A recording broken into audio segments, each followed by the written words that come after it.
Hey, what is up, everybody, and welcome here to the Call of Duty Mobile Sub-Saharan African Championship, where it is the day of the Super Sunday Showdown finale. I'm joined by the delightful gent himself, Mr. Daddy Cool. How you doing? Good in yourself, and I never got around to the thesaurus, so I'm going to be using the word exciting and excited again today, all day, every day, because it's the word of the day. Is this the semis? Well, kind of, the losers bracket finals and the grand finals right after that. And I am ready for the intense action. We saw some crazy games yesterday, and that was like for people just getting to the semis. Now it's about first, second, and third. This is where the people are like, hey, becoming top 3 is great, but there's always only one winner, right? And all of these teams want to be that team. So I'm excited. There we go. The man is excited, and for due reason. I mean, at the moment, the share of the cash gets divided between the 3 teams that remain. Those teams being none other than Cast Esports, Zero Remorse, as well as Cyclone. Cyclone essentially waiting there in the finale. But you can look at the prize pool. 5,000 Rand in first place. Second place is going to be getting 30,000 Rand in cash. 2,000 Rand towards the third place. And then we've got that elusive MVP. But let's go through the journey. So, Daddy Cool, take us through exactly how things have transpired. Okay, so we obviously had the round 1. These were invited teams, the best 8 teams in the country. They were invited. They fought it out. If you lost there in round 1, you went down to the losers bracket, where we saw Cast Esports and Incognito go through in the first round, but they both made it to the semi-finals of the losers bracket yesterday, which we saw. Yeah, which we saw throughout that series. Unfortunately, Daddy Cool potentially experiencing some internet issues, but we saw an amazing series. Zero Remorse essentially falling down up against Cyclone Gaming. Now that map number 1 was so tight, but when it came down to the rest of the series, it seems like Cyclone Gaming had their number. It is what Cyclone Gaming do. They build up their momentum and they crush their opponents. On the opposite side of things, Cast Esports taking on Incognito. What a series. Cast going up 2-0 in the very first start of that series, and then Incognito, the resurgence came from them as they fought tooth and nail to be able to try turn around, bringing it back to a 2-all. Then Cast Esports came in clutch when they needed to. On the opposite side of things, round 4, that's where we are today, the losers bracket final, where it's Zero Remorse now taking on Cast Esports. Cast Esports having their run all the way through the losers bracket, and this is going to be a great game between both of these teams. I am thrilled. Actually, I opened up the thesaurus here. Yes, as you can see, Cast Esports versus Zero Remorse. And yeah, I mean, both of these teams, losers bracket finals is where we are here today. And it's not going to be an easy series by any means for these squads. And both of them know that they're going to be going heavily contested into their spaces. So let's maybe have a little bit of a look at the Cast Esports roster, of which we got to preview a little bit previously. I believe in their squad, they've got the likes of Blurry, Shaz, Daddy Void, Spyra, Iris, Tiano, as well as Mies. For me, standing out yesterday, Iris and Mies from the squad really coming out tall and being able to show some dominance. I do have word that the man, some might call him the legend himself, is coming back in today. Tiano, I had a little brief chat with him before this, and he says, I'm feeling a bit rusty, not necessarily feeling 100% going into this one, but he will be playing. So having a little bit of a look at the 2 squads, we've got Daddy Void, Spyro, Tiano, Boogers, as well as Iris. And on the opposite side, the squad willing to be able to fight them, willing to be able to stand up against them. Chaos, Instinct, Sensei, Akin, Josh, as well as Diehard. And now Josh is a player that I definitely want to keep an eye out for. Did so well up against Cyclone Gaming in that map number 1. Yeah, we saw some great play. Sorry about that. After the load shedding, it feels like my internet has a bit of a time. It needs to recover from load shedding itself. But yeah, so like I was saying, I did Google some of the thesaurus words. I'm thrilled, exhilarated for all of the action today.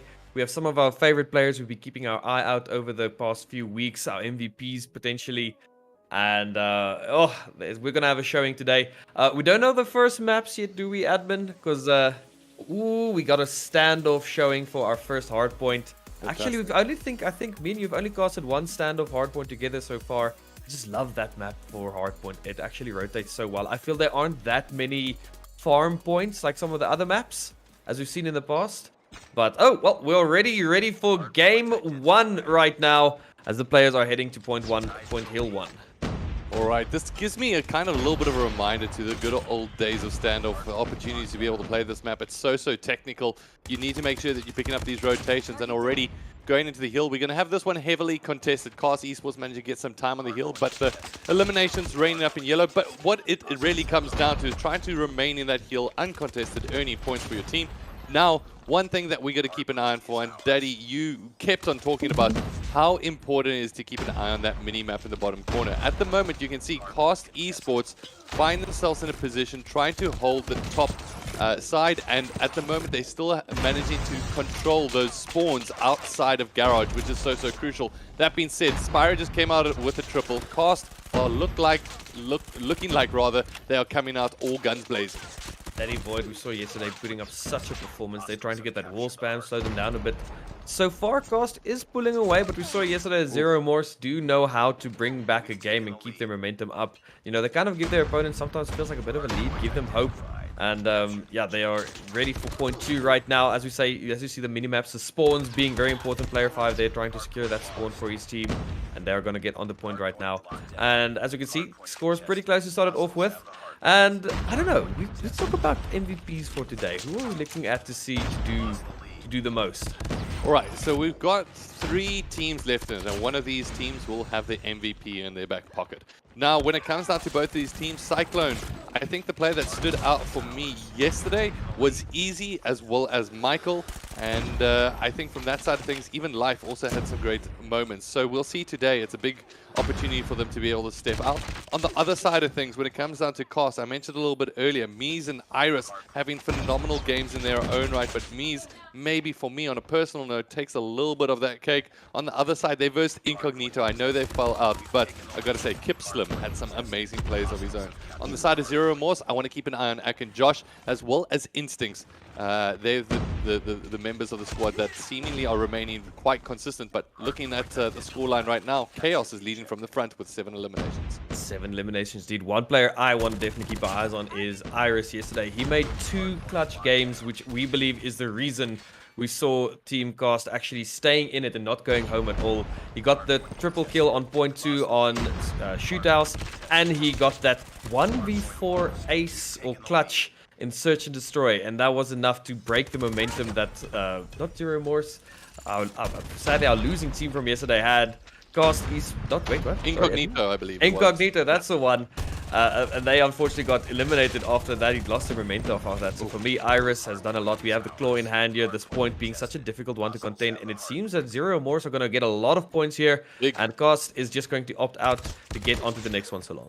Huge amount of points now, and then it's all about holding down that scrap time at the moment when it comes down to outside of heal. But the first rotations into next is going to go outside of storage, and that is going to go in favor of Cast Esports as this clock ticks down. It's a big amount of points in the back pocket, and this should even it up to 64 apiece. Now it's all about who can hold. Player number 3, I believe, this from Zero Morse, doing some great work around the side, however, getting eliminated. Cast Esports come out of that one relatively happy that they're able to hold the hill at least for the start of the ticking clock. Definitely. So one thing to remember today for this match specifically, whoever loses here is our 3rd place winner. They will be taking away, I believe, 1,000 Rand that is. So, you know, again, 3rd place, you're on the podium. You did well in our first Call of Duty Sub-Saharan Africa Invitational. And that's great, but 3rd isn't, you know, you always want to go higher, aim higher, get back, maybe get yourself revenge mode. You seem possibly being knocked out by our current team Cyclone, who's been such a menace. Here we see the gravity vortex come out, but doesn't do anything, gets shut down before he can use it, but they are clearing the side back up. So yeah, these 2 teams, they're going to be playing. You're not going to get knocked out because you do win, but you want more. There's always that, you know, you want that bit more. And that's what these players are playing for right now today. Well, just they are playing for a little bit more than that. I think it's 2,000 Rand in cash, Ooh, so not too bad in the back pocket in terms of what they'll be able to receive. It's that 1,000 Rand for that MVP reward. But now it does look like we rotate all the way to P1, and it is going to be Cast Esports with around about a 27-point margin lead here. Spyro has that Annihilator in hand. Will not have enough time on the clock to be able to utilize all the rounds in the shelves. And at this point in time, it is still Cast Esports holding on, but Zero Remorse, once again, picking up a big heal, and it does look like they're building themselves some solid momentum. Right, now Iris on 23 eliminations. Like I said, Annihilator in hand here in Instinct. We've seen Instinct with a sniper, and the Annihilator is just like basically a super sniper. Doesn't spot the player behind him, gets taken out there. right now, 102-83. Not a big lead in from any of these teams. And this, again, we've said this so many times. We love it when these games are this close. It can go any way, any second. And this is the top 3 teams in sub-Saharan Africa. So this is what you expect to see. This is exactly what we expect to see. A very tightly contested hill, but does look like spawns have gone in favor of Zero Remorse. So knowing that they are heading towards the next hill, P2, they're going to find themselves with a garage spawns, which is absolutely massive. It's a big hill to be able to try earn a lot of points off of. But there's 3 main attacking points. You can see top of the map, middle in terms of mid-map, coming through the house on that side, as well as coming through storage on the bottom side. So you want to be able to make sure that you maintain those long lines of sight, prevent those cuts, and at the moment Instincts is doing a phenomenal job outside of garage doing exactly that. Oh, unfortunately doesn't get that third play. A bit of a miscommunication there between the 2 players coming out of garage. They do get taken out. That gives the score side of Zero Remorse a lot of points on this hill, and that's what we want to see. We saw them kind of abandon the earlier one quite a bit early to get, to get the good spawns for the next one. And now Granny is up next. Granny, I think, is probably between this point 2, and Granny is where you're going to be farming the most points. Oh, Predator Missile getting a few kills there. And I definitely want to see how these teams cast will probably be abandoning early to try and get onto Granny. But Iris says no. Iris, like we said, he is such a playmaker. He gets in, he gets those eliminations, he buys his team time, and he seems to have tried that again there. But it's not going to be enough as Zero Remorse closes the gap even further. Such a huge hold coming in there from Zero Remorse. Managed to maintain almost 60 points off of that heal directly. Now it's going to be Iris with a pivotal role to be able to play outside of Delhi. Will be able to pick up 1 elimination. Now just in the grass like a sneaky snake. Let's see what he's going to be able to do. Picks up the second. The Venom bite chomps down on his opposition. Almost maybe just camouflage like the Iris that he is. At the moment, it is that player number 5 looking in from Zero Remorse, making their way through. Instincts opens up that door. Now it's all about the challenge, as it does look like Daddy Void managed to hold inside the hill. However, he does face this gunfire, but his teammate Spyro is there to be able to shut them down. It's a hold for hold trade here, it seems, as Cast Esports keep the penetration of Zero Remorse further and further away. That kill feed was so yellow, but it's so tough because they spawn away. They don't have the spawn. They have a lot of distance to cover. And the team of Cast is just straight back on the site. And they lose a lot of points. But right now, I just want to point out, we have Iris on 36 kills, kind of pulling ahead of his team, where the team of Zero Remorse, they're all here hovering close to the 20s. Shows they are really all doing their part. But Iris, sometimes you just have that one player doing so much work. I feel like I'm at the moment simping for Iris a bit, but every time we look at him, he's doing something badass. But we are now on the next point, and it is the team of Cast that are on it already. Some Predator missiles coming in from both teams. Look at that spawn. So both teams are spawning far away, meaning that there's actually time to work with here. And Daddy Void is on the side. He gets eliminated, annihilated, if you will. And there's a Vortex Cannon as well. Vortex Cannon is shutting down that door. Nobody can come through. Again, watching Iris. We're going to probably see something cool. I don't want to jinx it. Cast curse right there. You saw it right there. And now not a lot of points being traded on this point, but again, not too big of a point difference yet.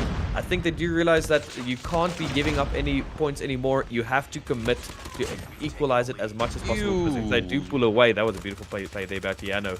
He's trying to find a third here in the smoke. He finds another one. But can he get them off the side? There's 2 more on the side. 1 left, 1 right. Good comms between the teams. He gets another one. Finds... What a play. Almost. Coming back for his team. Managed to almost pick up the 5th player as well inside of that hill. Just being able to be a little bit of a nuisance on the staircase, but all the meanwhile, time kept on ticking in favor of the Zero Remorse squad.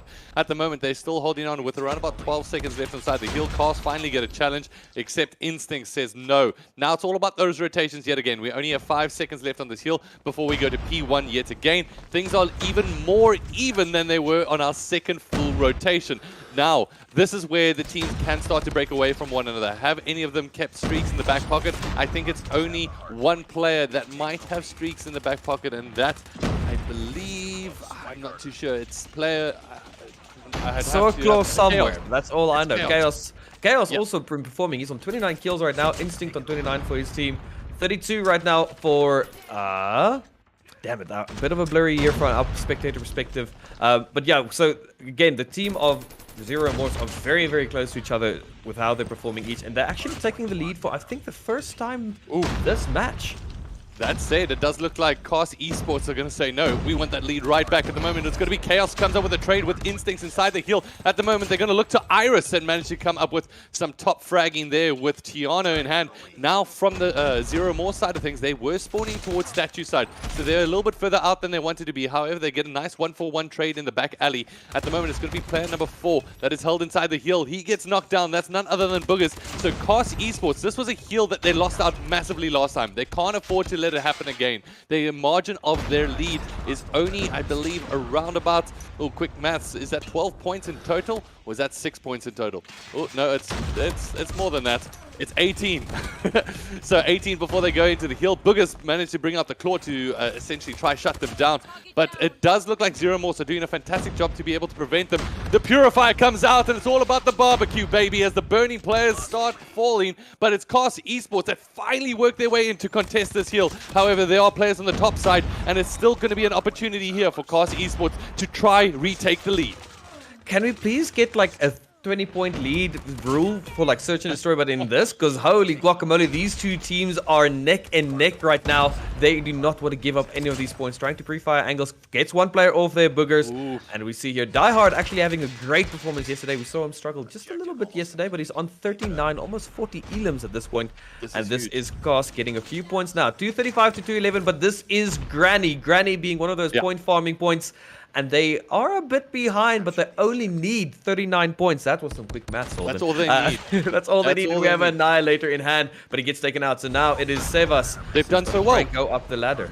They've done so well to be able to break the players outside of the spawn area at the moment, but it's Chaos holding it clutch inside of the space at the moment. The Gravity Cannon is going to be, or rather Vortex Cannon, going to be able to find its mark, as it does look like the rest of the squad has made their way through to be able to clear the lines. It is still Zero Remorse fighting for every second that they can get back in here. They're going to need to contest this will Cast, but do they have the discipline to fight through this area, but not one at a time, but as a team? 2 eliminations big come out on the top side. Now Cast Esports still inside the hill. Tiana picks up a 2-piece. The players remain contested. This is still an opportunity. They've only got 10 seconds left on the clock. Tiana shuts down the player in the window. There's a player coming up the staircase. Just like that, they pick up the kills. The Annihilator is out. Spyro gets a shot at range. However, doesn't connect. It's going to be Ak and Josh that jumps through. It's a missed shot with the Annihilator, but he does fall down. And just like that, Cast Esports take map number 1. And wow, if this is the way it's starting, I can't even predict how it's going to end. What a game number 1.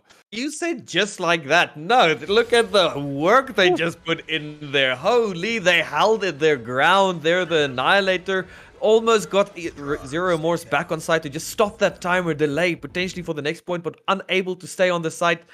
And that is game 1. Like you said, a 12-point difference. That is 12 seconds difference that they could have possibly taken that one. But well played to every single player. 49 kills on Iris, 42 for Diehard. Like I said, Diehard is coming today to show why he is one of the top players in Sub-Saharan Africa.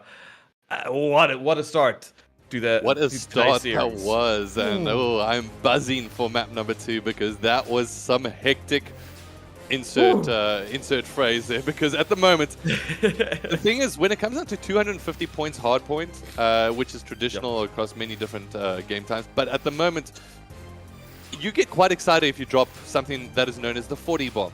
40 eliminations, it's like a sign of respect. I dropped a 40 bomb. Now Iris was 1 elimination away from dropping a 50 bomb. Huge. It's what separates the advanced player from the elite. Iris coming out so strong for his team there, but a really solid second break from them as well as they headed towards Grannies. Yeah, well, definitely. Like I said here, we're keeping eyes on players for MVP, and right now all my eyes, I only have 2, but they're both on Iris right now, on his Iris, if you will. But yeah, I have another word after that. I'm some electrified. That's a different word for excited. For our next matches, that's again, you know, I hate it. It's a 1-0. It's a 1-0 lead. It feels like it should be like a 99 to 96 lead or something, because that was such a close showing from Zero Remorse. Can't take anything away from them there. The team was again much more equal on the scoreboard, so they all did their part. But sometimes you just have that one player that does shine just a bit brighter than all the other stars. So some beautiful metaphors right now. And yeah, we're getting ready for game 2. Admins, can you please confirm for us which match we're going to be playing some Search and Destroy on? And you know I love Search and Destroy. And we saw Zero Remorse play Search and Destroy really well yesterday. So let's see what they are able to bring to the table. Yeah, so it does look like we're going to be heading across to firing range, one of the good old classics, and hopefully going to be able to see some sniper rifle gameplay come out. We've Yes. seen Daddy Void with a sniper rifle in hand previously, An and I have to instinct, I say, believe? yeah, an instinct as well on the other side of things from Zero More. So when it comes down to that challenge, it's going to be interesting. But I know I gave maybe Die Hard a little bit of trouble yesterday, right? Today has been so good. He watched the VOD. He was like, Nations, and he said, you know what? I'm here to be able to show my skill. I'm here to be able to stand up and be counted. But they've got a little bit of an uphill. It's not a massive one as it was yesterday for that Incognito squad, but they do have a slight uphill struggle knowing that they've got one map on the back end that they still need to be able to try recoup to at least try get themselves a lead in this series. definitely. And I don't think any of these teams right now feel like they kind of lost. I don't think they've lost the momentum because that 12 points, that is, you feel warmed up after that. I would feel even more ready for the next game knowing that it was that close. If we just gave 1% more, we would have had that because that was literally the point difference was 0.5% roundabout between the two teams right now.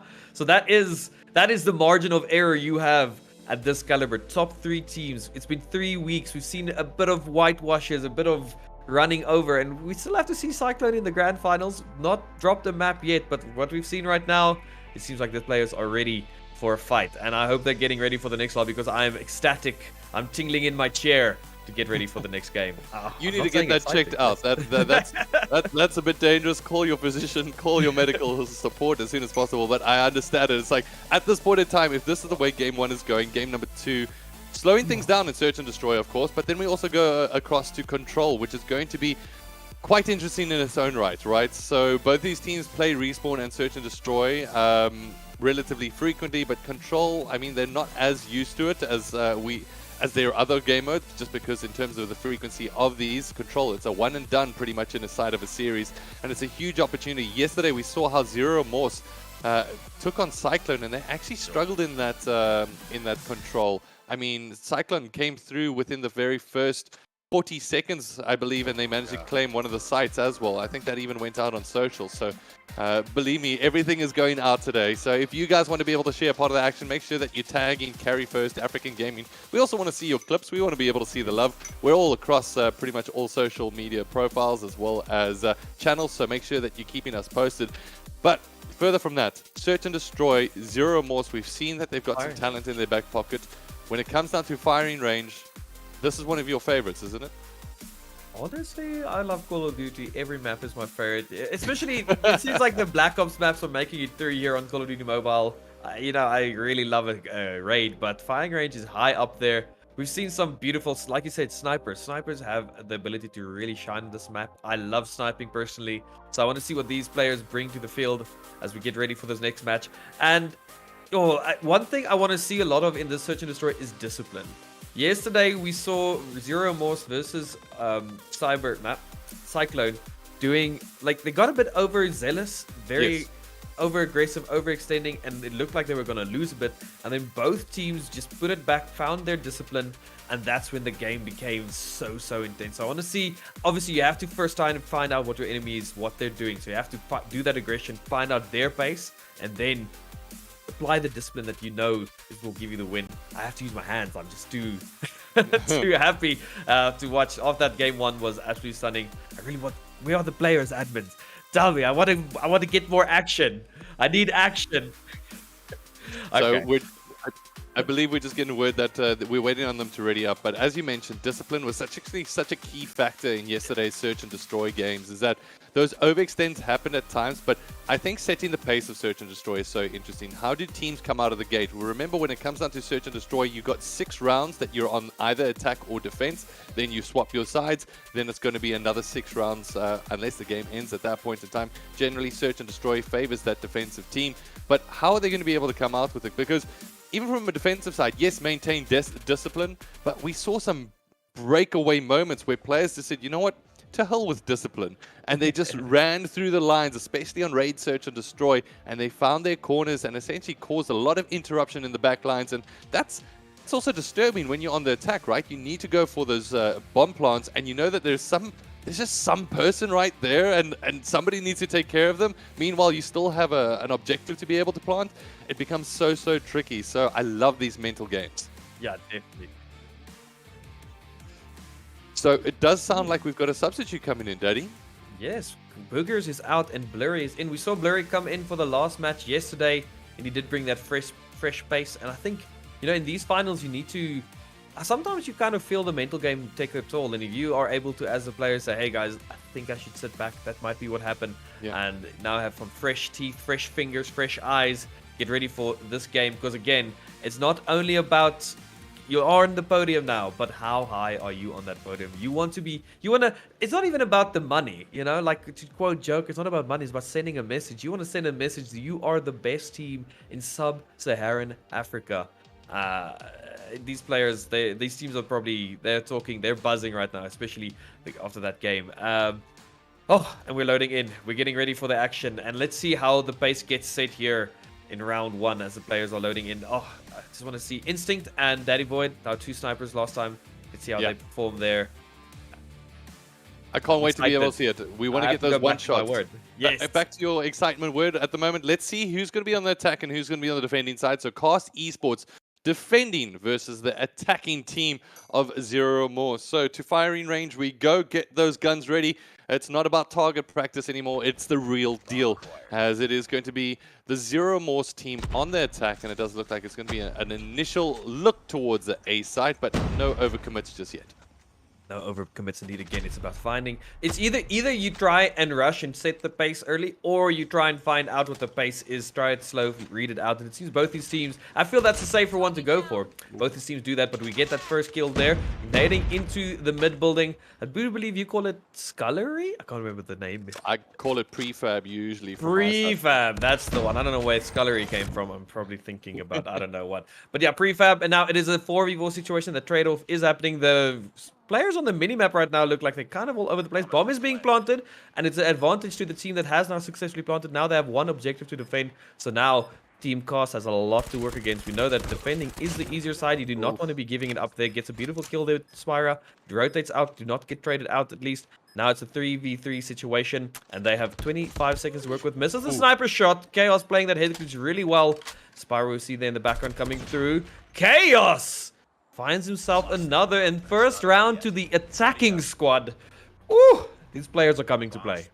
Definitely, as at the moment, Cast Esports making a declaration, and to be honest, I was a bit disappointed not to see a sniper shot connect there from Daddy Void, typically known as one of the better sniper rifle players on the continent, and not being able to find his mark there, unfortunately. That being said, it just really does speak to the talent being shown here today from Zero Morse. At the moment, does look like they're still going to be able to try look towards that A site. As you can see from that split, they've gone for a 2 defense on A, a midpoint management from one of the players from Cast, and then 2 players on B, so a relatively even split. However, now the reinforcements coming in from Daddy Void, who makes his way towards mid-map. Iris is going to be able to pick up one. However, that gets traded out as we are now in a 4v2 situation as lots of Cast players fall down. Sensei getting that snipe, we just missed it happening with Sensei on the sniper today, but Daddy Void we see as well, trying to see if he can maybe find the little line underneath there. It is a 1v4. He finds finds the first shot, trying to see if there's somebody doing a weird rotation, and luckily there isn't, or unluckily, because he could have maybe made that 1v1 and withered down the enemy team. But now he has only 25 seconds to work with, still has to defuse, so effectively only has 20 seconds. And the team of Zero Morse are showing Zero Morse by not showing a single pixel to the side of Daddy Void right now, and Daddy Void gets taken out by Die Hard. 2-0 for the attacking squad. Oh, maybe this map is a bit offensively sided, but usually not the case, but it depends on the fire under these players, and it seems that the team of Zero Morse have a lot of fire underneath them right now. Yeah, at the moment, Zero Morse have come out all guns blazing, and it does look like they're going to be changing their strategy a little bit here, making a B push. And as you can see, there's a slight overcommitment towards A side from Cast, so this might work out perfectly for them. Currently left on site is Daddy Void with half HP, and will need to back out of this situation. Whips out the sniper rifle, tries to get the shot through the wall. Oh, not going to be able to find his mark despite trying to get those shots fired. However, on the opposite side, it does look like Cast Esports have gone for a full rotation, and Spyra has been the sneaky devil to be able to pick up one. Instincts tries to get the shutdown, makes it a 2-for-2 trade. Now we're down into a 2v3 situation in favor of Cast, but they get shut down. Now it is all down to the one player, and let's see what he's going to be able to do. This is, I believe, Sensei. We've seen a lot of sniper clutches, and again, if there's a gun that can, never mind. Ooh. That is 1-2 now to Cost to get themselves a point on the board. Not too late, at least. It's still early in the game, and that at least now I do believe that Zero Morse have realized, hey, their A defense seems to be a little bit more on point. So let's keep on that. Although their B defense, let's keep on that A because that has been working. And again, it's about finding. I think maybe they just threw that round away, not threw away, but to try and see how the B looks to see if they can work with it if they need to. Again, at this level of play, it's about the mental. It's about the mini game within the game. Sure, the gun skill, everybody's gun skill is so on point. It's about trying to figure out, reading your opponents, knowing just what to do to break their line, finding that chip in their armor. And it seems that both these teams are, again, super disciplined, not overpeaking where they need to. But that means the plant goes down quite early here. Yeah. For time of for Zero Morse, yeah. Yeah, not enough time really on the clock at the moment, as it is going to be Cast Esports. They're going to have to pull a rabbit out of their hat at this point as to see if they can work some magic. The first shots come in. That's great play there from Iris, going out of the range of his opposite number, trying to get shots in from the wall. Spyro's going to be able to clean that one up against Josh, and now it's going to be a 1v3 situation. Cast have done so well to retake the numerical advantage on the side of this site at the moment. They do spot the player around the corner. Tiana's going to go for the push, and boom, gets the elimination. Now it's back for the defuse, and that's going to be Cast Esports tying things up on the search, 2-2. What a beautiful retake there. I mean, such an early plant. They maybe just believe themselves they back themselves to go for that retake type of play, and they executed it perfectly. Usually, you know, if you lose a plant that early, it's a pretty dire situation, but they bring it back, and it's 2-2. These players are bringing the fire. They're bringing the action. This is what we want to see in the semis and the close to the finals. I mean, this is basically the loser bracket finals. Oh, Ooh. Iris holding that so well. So it does look like Zero Morse find themselves without two of their teammates early on here. 3v5 situation. And they're currently quite far split. I mean, this player number one, this none other than Chaos, going for a full roam on the left-hand side. But they still have Sensei with a sniper rifle. And let's see if he's going to be able to find that opening. Ooh, Daddy Void with a sneaky little angle here. Spots out Sensei, misses the shot. Oh, okay. He gets the second one at least. I don't think that Sensei was wise about that angle. So well played. This again, at this level, these sneaky little areas exist. You have to be aware of them. Daddy Void finds another kill there. Right now doing a lot for his team on the sniper. Finding openings. It's a 1v4. I'm not counting anybody out after a 1v4 after seeing yesterday how Iris was able to clutch that 1v4. Let's see if Diehard can replicate. Also one of the players of today has been showing what he is made of. He might get this first kill down. He has 3 left. They are pretty split right now. We've talked about how it's a bad idea to make it 3 1v1s. Ooh, Daddy Void likes these little sneaky little angles. And now it's going to force out Diehard rotating out. I wonder if that call would be made. Yeah, so I like this play here from Diehard, just finding that there was no room to be able to work with. However, Spyro gets himself into a great position, and the rest of the team seemingly reacting. However, Diehard picks up the kill on Spyro in the one on Daddy Void. Now it's going to be a 1v1 player versus player, Mano versus Imano, as at the moment it is going to be Blurry taking on his opposite number, Diehard. 14 seconds left on the clock. The bomb is going to need to get planted here. Spots him out on side of the site. Ooh, and plays this so well. However, there's still time on the clock. Now it's going to be the follow-through needing to come in here from Blurry. Spots him out, gets a shot fired. It's Diehard that comes up clutch. I told you, we're not counting any player out. 1v4, these players are able to do it, and Diehard does it. I can't believe that. Diehard clutching a 1v4 Cast. I mean, if they all just stood together as a team, there's no way that he could have taken them up, but they gave him the opportunity to take those 1v1s, and we talked about discipline, and Cast just seemingly felt like they had it. 1v4, this is easy, right? No. No, that's an overconfidence moment right here. Iris heading up early, but he gets taken up by Chaos. Chaos doing so well for his team, finding those opening kills. One player down on each side, so it is a 4-4. No direct lead, but we know how a clutch like that can just break your mental and momentum. Yeah. Hopefully that doesn't happen to Team Cast, as Zero Morse does take the lead with that clutch, and they have to be patting Diehard on the back right now. Yeah, Diehard's fingers must be shaking. Those situations are what we live for, what we play these competitive games for. And now, I don't think that was a high point. I want there to be more high points, and I know there's going to be at this level of play with these players, but that was so beautiful to watch. Well, Blurry now in a clutch position of his own at the moment, unfortunately falls down. And that is going to be that as far as the attacking rounds for, or rather, Zero Remorse go. Now it's going to be Cast Esports on the attack. And let's see how they're going to be able to make it work. Let's see if they can make the magic happen. And they're going to be kicking themselves. I mean, that should have been, by all means, a 3-3. But Diehard living up to his namesake. Definitely living up to his name, and again, I feel like sometimes if you go rewatch the VODs, right? You go rewatch the VODs, and then you hear the caster saying something like, "He's just not performing today," and again, you do that Rocky Balboa montage. You know, you go to the gym, you hit the sandbag, and you're like, "Oh yeah." You go to the firing range, and you just practice, and he is coming up and showing up for his team today, and that's why he's here. Like I said, anybody can have a bad day, and everybody can have a great day. We've seen Iris in Game 1 performing so well. We have a 5v4 situation. Daddy Void going down first, and here Spyra getting a good angle here to at least just call out communication where the enemy team is. We have switched sides now, so it is Cast on the attack, and Zero Remorse on defense, and it seems like Cast is already struggling to break the defense of Zero Remorse here. Yeah, it's going to be a tricky one to try open up this gate, but at the moment, 2 players make that one now left over for Cast Esports. In a 1v5, I mean, we saw 1v4, and it's Iris again.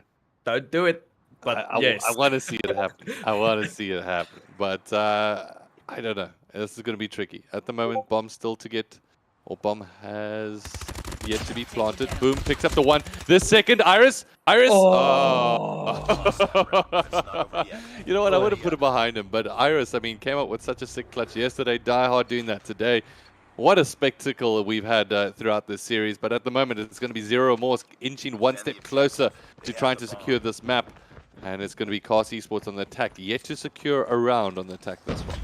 That's far indeed. And it's a 5-2 lead, and that is starting to create pressure. They have the 1-0 up. And right now, I'm not going to say anything, but it looks like I'm saying it, but it looks like we're going to have a 1-1 at the moment, with Zero Remorse just showing why they are here. They are here for a top place on that podium, not just third, not just second, hopefully first, and that's what we want to see, playing with this type of drive behind you. Bomb goes down for Cast, and they do have all 5 players up 5v4 with a bomb down. That is good. We saw a retake from them earlier, so let's see if Zero Remorse can replicate that. Diehard picks up a nice 2-piece on that side, as now it brings it down to a 3v3 situation. There is one player coming in here from Zero Remorse from behind, and so difficult to split their angles at the moment. 19 seconds left on the clock, so this is where discipline needs to count. However, it gets left down to Blurry, left all alone here.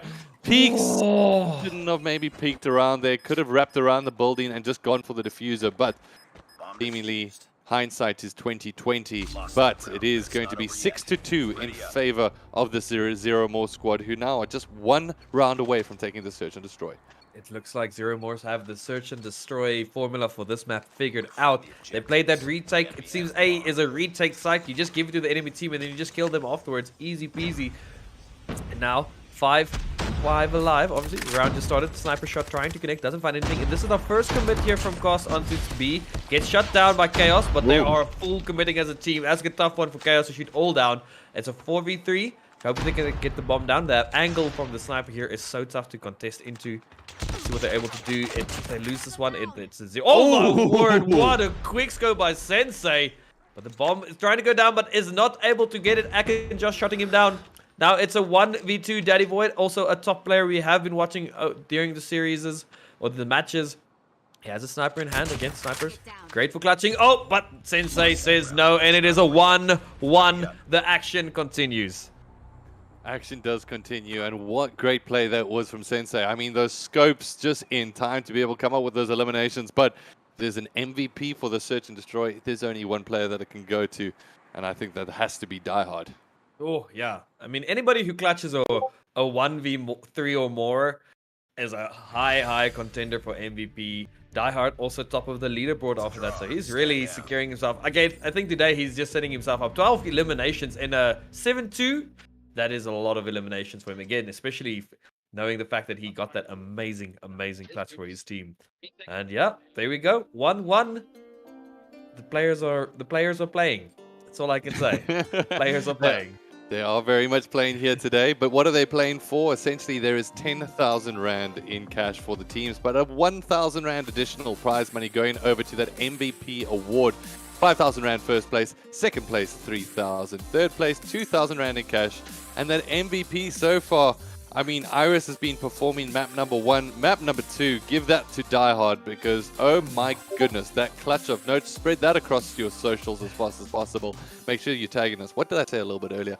And everybody that is just joining us here today, thank you so much. This is the Losers Bracket Final. Before we kick things off with the Grand Final, it is Cyclone Gaming that is... do you think they just all stand there with their arms outstretched in a circle and then just start spinning? Slowly but surely, just in their warm-up. Maybe, yeah. They just create a cyclone. Anything's possible. Maybe that's their little ritual to get themselves at the top right now. Again, if they're doing that, they have not lost a map yet, so clearly it's working. If that's what they're doing, can somebody from Cyclone let us know? Send us a video. We want to know this information. What's your secret, guys? And if you haven't done that yet, please just do it, just for my sake, because I just want to see everybody in their T formation just going spinning in a circle. Would make my day. But for right now, ladies and gentlemen, what's making our day is some fantastic Call of Duty. We've tied up at 1 apiece. Cast 1, Zero Morse 1, and we're talking about Control yesterday, where Cyclone Gaming essentially decimated. And I don't like using that word too lightly up against this Zero squad, but now will it be a bit more of an even game altogether? Was Cyclone just on another level, or will this be the opportunity for Cast to break away again? These are the questions that are only going to get answered once we watch it, because I don't think we can predict it, right? It's tough to say. So now we had a very, very close respawn game on Hardpoint, and now we had the search and destroy where Zero Morse they took a big lead and kind of ran away with the game. It's tough to say that because the rounds were close once again, right? It doesn't tell the full story. But now we have this hybrid game mode. Like we said it time and time again. It's a bit, you have limited lives, there are objectives, you have to manage all of that. So now, seeing as how the search and destroy was a bit more of an advantageous point for Morse, it looks like they might have the advantage in Control. But only time will tell. Only time will tell. And what map do we have, Admin? Tell me its raid, please.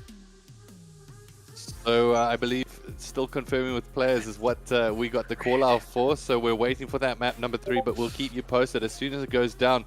And going into this map number 3, this is going to be huge. This is a differential, right? Is that when one team is going to be, after they win this one step away. And this is where, I mean, you mentioned a little bit earlier, despite picking up that clutch, I guarantee you Die Hard's hands were shaking. Those palms were sweaty, and it was one of those moments that honestly probably Die Hard will remember for quite some time. We've been there before as players, but as spectators, that is one of the best feelings that there is when it comes down to competitive gaming. Oh yeah, honestly, to this day, I sometimes reminisce with my old teammates about clutch moments we had in major tournaments, and that will be one for Die Hard today. Yeah. But yeah, hopefully get some mom spaghetti after today's matches, because I hope somebody gets that reference. So it does sound like we've got that play that we can potentially pull back just to be able to view that clutch in action yet again while these players decide over the Control. So if our production team is ready, we'll be able to call that one back and actually just have a little bit of a look at what Die Hard just performed. So in this 1v3 situation, that was initially a 1v4, now getting called down Tiana. No, that was, is that the same situation? No, that isn't. I think it's the same. No. I was like, Die Hard 1. There we go. So, coming down here with the plant, it is going to be blurry in this 1v1 at their end, and it does look like that's exactly the moment where Die Hard came on top. I don't think we've got the full replay, unfortunately. We'll see if we can catch that for you, as it does have a little bit of an overlap in terms of the gameplay there. Oh. Yeah, again, has to be very happy with the stuff, but that is a game of the past now. You have to look to the future. It's 1-1. Now you've just made it a best of 3. So both these teams now, they can each win 1, or they each need to win 2, right? Then they win. So now it's about, do you kind of pace yourself? Maybe throw this control a bit? Probably not.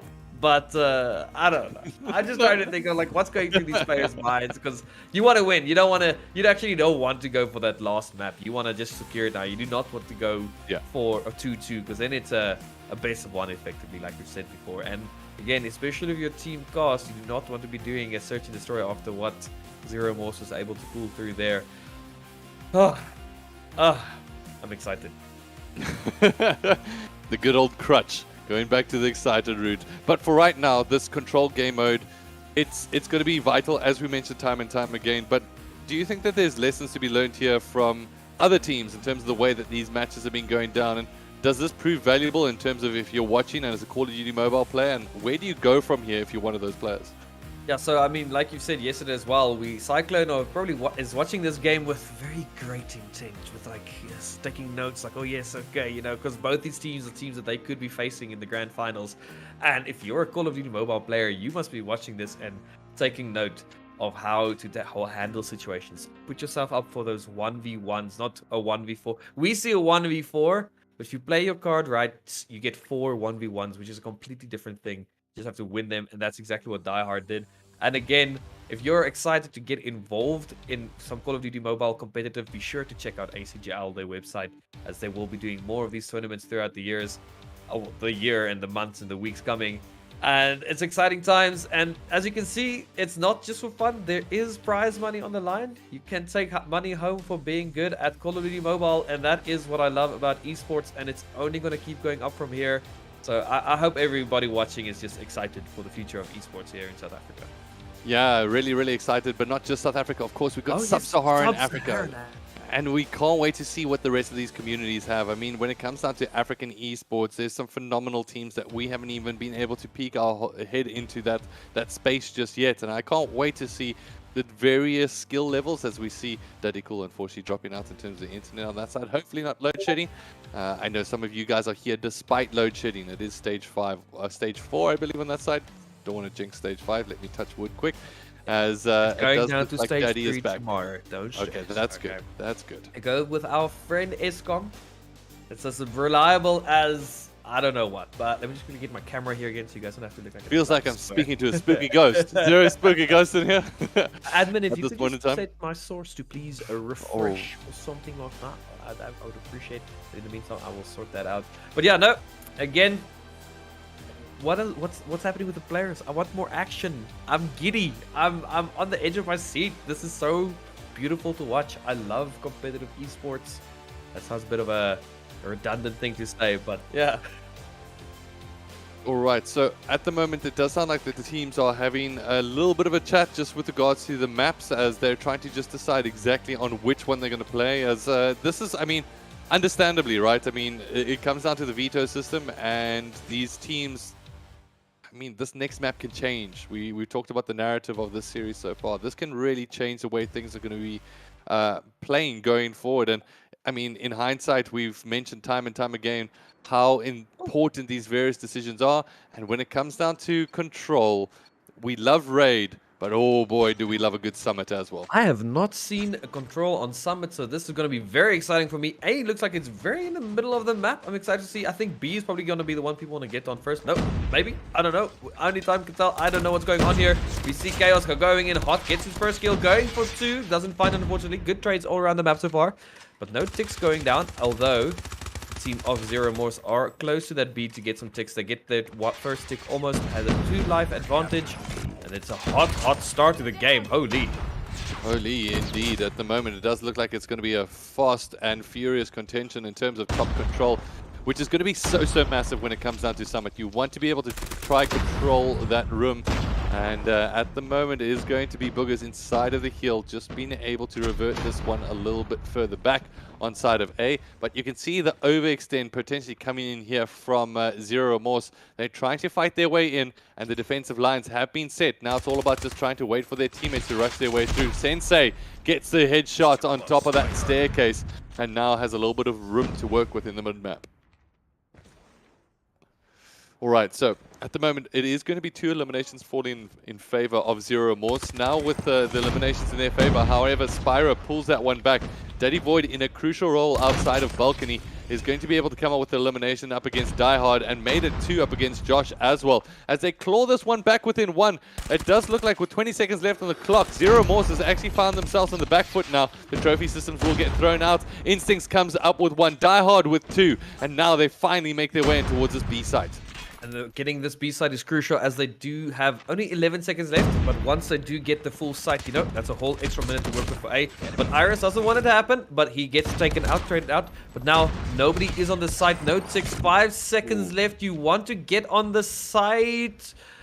That is round 1 over. Time, fighting against time is the most difficult thing to do.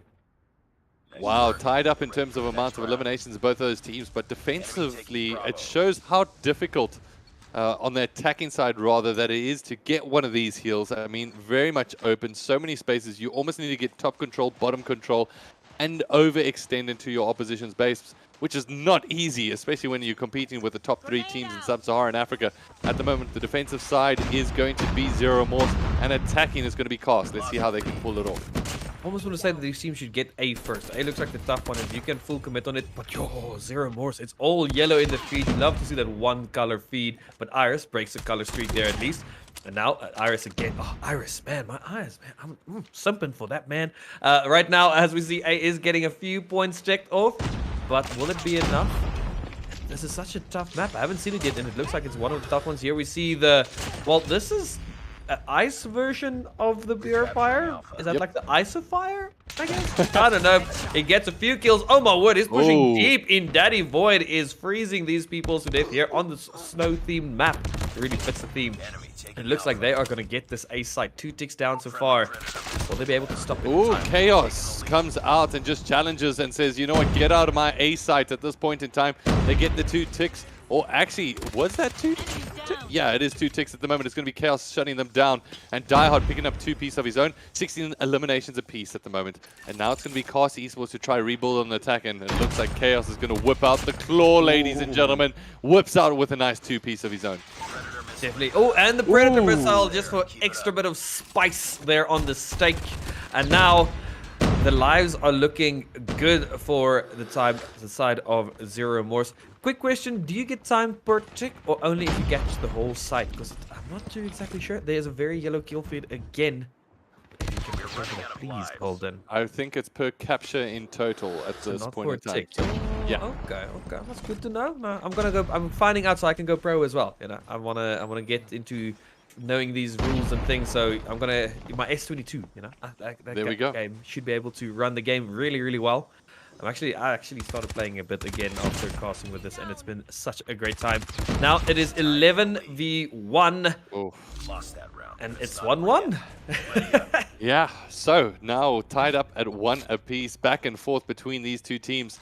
But 2 ticks going in their favor. That does mean, I believe, in total map count, if it is going to be when we go to overtime, or at least when we're tied up to have that map differential, you will go to the defending team, which is more advantageous if you have more ticks in the back pocket. I'm yet to confirm that, but I believe that that's how that works. Love all this extra things that admin just confirmed that it is correct. I just want to point out one thing though, right? Cast won by keeping them off the site, but Zero Morse won by just killing them all. Yeah. It's like it just shows the different mentality and playstyle from these 2 teams, and both equally viable. Look at that yellow kill feed. Once again, they are really on fire, but the lives are equal. B has 1 tick. You want to see if they get a few ticks here on A. Instinct is going huge, getting ticks for his team on A. And it's such a tough side. He finds out 1 player here on the side, catches him off, playing it really hard. Well, Die Hard, there, as we can see in the back, is getting points. Chaos in the kill feed as well, getting a 2-piece. So much action all around the map, and they pull ahead with lives and ticks, both on A and B currently. So the pressure's really on Cast at the moment, as it's going to be Spyro trying to find their way in. At the moment, we'll be able to pick up 1. Doesn't spot the player next to, however, his teammate does. That's Tiano that works his way in in the site at the moment. Going to try bring this one back. A is almost confirmed here for Zero Morse. They should be able to grab this one as Sensei gets the last tick on the count, or on the card. At the moment, 12 to 18. Zero Morse now might need to play the elimination game, as they do have the numbers. And I mean, they already have 2 ticks on B, and here comes a Predator missile just to add insult to injury. This is going to be a 2-1 lead for Zero Morse currently. what is showing right now, it seems they have kind of figured out the enemy, and that is 2-1. But again, this is blow for blow. These teams are nobody's out quite yet. It is really neck and neck. These players are, once again, they're playing, they're buzzing. They are buzzing indeed. At the moment, it is going to be Cast Esports with their backs up against the wall in this map number 3, currently losing 2-1. And let's see how they're going to be able to play this one. On the defensive side, it's Chaos that whips out the claw. We'll be able to pick up one. Now getting into the close range environment, which is so good for those weapons. At the moment, Sensei picks up with the Annihilator 1. Oh, we'll be able to pick up the second up against Daddy Void, making it look easy. Sensei, so good at the moment. Sensei doing a lot for his team. We see the eliminations all across are pretty good. 25 kills for Daddy Void on Team Cast right now. Unfortunately, one of the players is struggling a bit to finding his momentum. And again, it's about that mental game eventually. And it seems that Zero Remorse is starting to crack at the armor of Cast. We've seen Cast perform so well in the series of across all these matches. But Boogers is trying to get in for his team, trying to prevent those captures. 1 tick so far, and 5 life advantage for Zero Remorse. And look at this angle being held here, trying to keep them in their spawn. Another annihilation kill, Die Hard. Definitely one of the players to watch so far for today's matches. Yeah, Die Hard doing such good work at the moment. 18 eliminations in the back pocket, but it's really Sensei that's standing out for me at the moment. It's, just looks like they got a little bit of commentator's curse. It does look like it's Iris going to be challenging, and they really need Boogers and Spyros to come to the fore at the moment. They've just been falling behind slowly but surely. But the claw comes out for Iris, going to be keeping the streak going. It is going to be Chaos that throws down the trophy system just to be able to prevent any kind of damage at range. Sensei pings out the map, not going to be able to find his mark just yet. 10 eliminations left in the 19, 34 seconds left on the clock. Cast need to pull something right now as they get onto the A site, and it does look like they finally managed to build up some time. And this is it. If they are out, they lose here. It's a 2-1 lead, and you do not want to be playing on the back foot at this stage of the game. And then again, the yellow kill feed right now. Look at that. Just coming, Tiano getting that 2-piece on the side, clearing them off. But now it's a 5v12 situation. It's not looking very good. He finds one, he finds two. And he still has a lot of health to work with. They get a few ticks off as well. Only B side left right now. Oh, but a 1v9. When did that happen? I mean, there was a time to clutch a 1v9. And that would this be is so difficult because he picks up elimination. They just come right back. At least it's spawned far away, you know, so you got some time to work with. But yeah, 1v9. If he wins that, he is the MVP. I'm calling it out. Nobody can change my mind. But look how they're running together. Look how they're beautifully. running as a pack. I don't think. But he's gonna get himself some ticks. You know, yeah, he can't kill 9, but he can maybe get a few ticks. He just basically waved his hand and said, "Hey, I'm here, everybody. Come and find me. I can't do this. This is too much." And there we go. A wolf back there, not giving him any opportunity to clutch that out. All right, so picking up map number 3, and I can't wait to see on that scorecard. I think it's Sensei that took the top amount of eliminations on that side and came out as the MVP. But what a performance overall from the Zero Remorse team, falling down in that first round and then just turned it straight away and said, you know what, we can take control of this as a Sensei with 27 eliminations in the back pocket. Daddy Void on 30 though, so he was really putting up a fight for his team. Unfortunately, some of these players were just struggling a bit, and sometimes you just can't find your rhythm in a game. But this is not the time to not find your rhythm. You better change your genre of music to jazz if you have to. Get some rhythm back into the spray. But now 2-1 lead for Zero Remorse, and we're going on to Hardpoint, which we saw Cast win earlier. I see you having a giggle there. But yeah, like we said, I kind of called it Zero Remorse. They won the Search and Destroy much more convincingly, and it seems that does favor them now for the Hardpoint, the Control as well. Do we by any chance know what map 4 is yet? I just want to know. I'm the word that I'm not. I know what I'm hoping for. At this point in time, when it comes down to Hardpoint, I'm hoping for some slums. I think it's one of the most intense maps of all time when it comes down to HP and just those anchoring positions overall. I mean, tune into yesterday's broadcast if you want me to talk about slums for a straight 10 minutes of why it is one of the best Hardpoint maps of all time. But one of the best maps though, like honestly. Yeah. But yeah. It is a great one, even for Search and Destroy actually as well, which I don't know if it is in rotation in terms of COD Mobile. I used to love it back in my Call of Duty. Back in my day, it was also one of my favorites. It was such a fun map to play, and I'm so glad that the all of this competitiveness is translating so well to Call of Duty Mobile. It's fantastic to see. And yeah, you were saying something. You had a butt somewhere. I'm sorry. I just want to talk about the things. No. By all means, good sir. You're more than welcome to jump in. But for right now, map number 4. This is Cast Esports life on the line, right? I mean, this is their moment to be able to go, you know what, we can stand toe-to-toe. HP, the previous map, my goodness. I mean, we went to standoff, and it was so tight. Now going into this next map, guarantee you that it's going to be interesting. And oh, yes. The production team says it in our ears. No, you know what, Daddy Cool? Say it back to the broadcast. I just want to hear it again. What map we're playing? Say it slow. Slums, baby. Ooh, that's what we like. Yeah, if you lose here, okay, so again, you don't want to be the losing team, but whoever loses this series, they're not going home empty-handed. They're taking 2,000 Rand home, but you want more. It's like, Who Wants to Be a Millionaire, you know? You always have that, like, deal or no deal, all of that, 2,000 Rand, 5,000 Rand for first place. You know, that's what these teams are aiming for. They have a Goliath they have to fight to get there, but 2,000 Rand for third place and then 3,000 Rand for second place. And the MVP, which is they have been so many of, taking home 1,000 Rand. MVP of the previous match was difficult to say. Daddy Void having 30 kills, but the team of Zero Remorse were all showing up so well. So currently it's still between Iris and Die Hard, as we saw them both with those great clutches. And again, there's still a grand final somewhere waiting on the hill, and I'm the word. The word now is excited once again. All right, so now waiting for them. The Cyclone, has it started warming up? Has it started its way towards turning into this match? Yeah, have they started spinning? Please send us video. It's like, I just want to see Cyclone's team spinning on a TikTok somewhere. For right now, Zero Remorse, however, are standing essentially one map away from progressing through towards that grand finale, where they'll be faced with the biggest of uphill challenges. Not only will they need to overcome the Cyclone once, they will need to fight it twice. That's the benefit of being in the winner's bracket from start to finish. You get that extra safety cushion, and that's really nice to see. But again, I feel sorry for the team that has to go face up against them. Again, they have not lost a map yet. But that can change once, you know, it's a momentum-based game, so whoever wins here might have the momentum. But we hear now from the admin team that he's one of our MVPs of yesterday as well. Is coming in to replace a player on Team Cast. Probably Boogers, as we do see that his phone has died because of load shedding.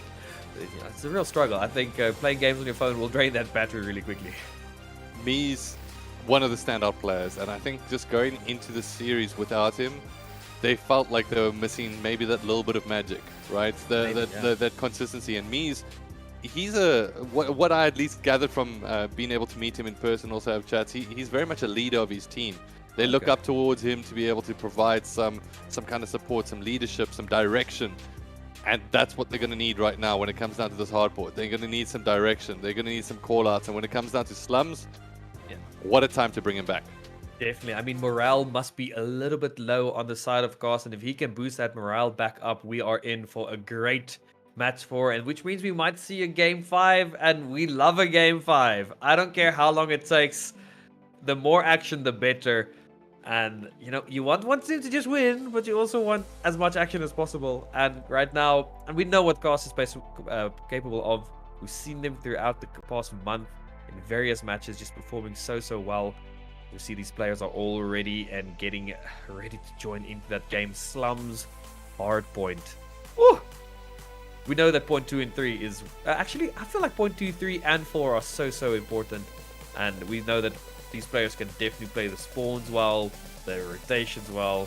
It's just about the morale at this point. Let's see if Mies can bring that little spice that makes that tender steak extra delicious. You know? Are you hungry by any chance? Because, Danny, I'm a little bit hungry, and you've got to stop with these food analogies, because at this point in time, the stomach is gargling. At this point, one of the things you mentioned is in terms of this heal, when it comes down to Slums, it becomes such a toss-up. In heal number 1, P1, it's usually known to be the heal where you get the least amount of points just because there's just so many angles, right? But you need to make a decision at that point, especially if you're not on the good spawn side. Do you do that overextend? And at the moment, Spawn's looking like that they are falling in favor of Cast Esports on this HP.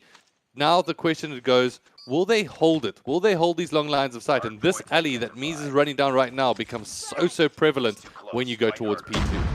It definitely does. We see the focus systems going down. We know this is when people rush through. Mies already making a charging start for his team. Again, it's all about that momentum, that mentality, the mindset. Ooh. Hopefully he can bring it up for them. And we see a few players on time. Zero Remorse on the side already pulling just slightly ahead. But this is B1. Not too big a deal if they take a few points here. A lot of trades. Tiano doing a lot for his team, actually getting himself equalizing again. 8-8 straight off the bat. Yes, so for right now, Tiana's still on the hill. He's got a little bit of a streak in the back pocket, which could be pivotal. I mean, you come out of here with a Predator missile, that's going to allow you to take down those anchor positions, but it does look like Tiana did fall down there with 3 eliminations and not going to be able to earn that streak in time. But it does look like the back spawns do get picked up quite early on here by Cast. However, that player number 4 gets knocked right off. That's none other than Boogers. So, at the moment, Cast Esports, they have the lead, however, they do not have the spawns. We talked about why this is so important, and it does look like Mies finds himself pushing directly through that channel instead of trying to go for spawns down towards the back alley. Chaos picks up a lovely 2-piece, and the hold remains strong here. The Predator missile will find 1, 2, 3, 4. Yeah, finds 4 in 1. That caused a lot of chaos, if you will, there, and that is Zero Remorse only now catching, equalizing and pulling ahead slightly, so that means that Predator missile is what equalizes. One score streak, working hard early, can really pay off later, and that's just exactly what happened. Daddy Void holding the side here, they want to equalize once again. Look at this score, I love this. A hard point is what these two teams are really equal at right now, and again, it could also be Mies' magic. Mies knows how to get his team's morale up, gets that energy up. You know, you put your hands into the circle and you go, oh yeah, or something. I don't know what the kids do nowadays as they get ready for point 3 early rotation. Sorry, I just need to leave this broadcast for 2 seconds and regather myself. After just hearing exactly what Daddy Cool did there, I'm not too sure. But for right now, it does look like we head over towards P3, and Anchor will get picked up here from Zero Remorse.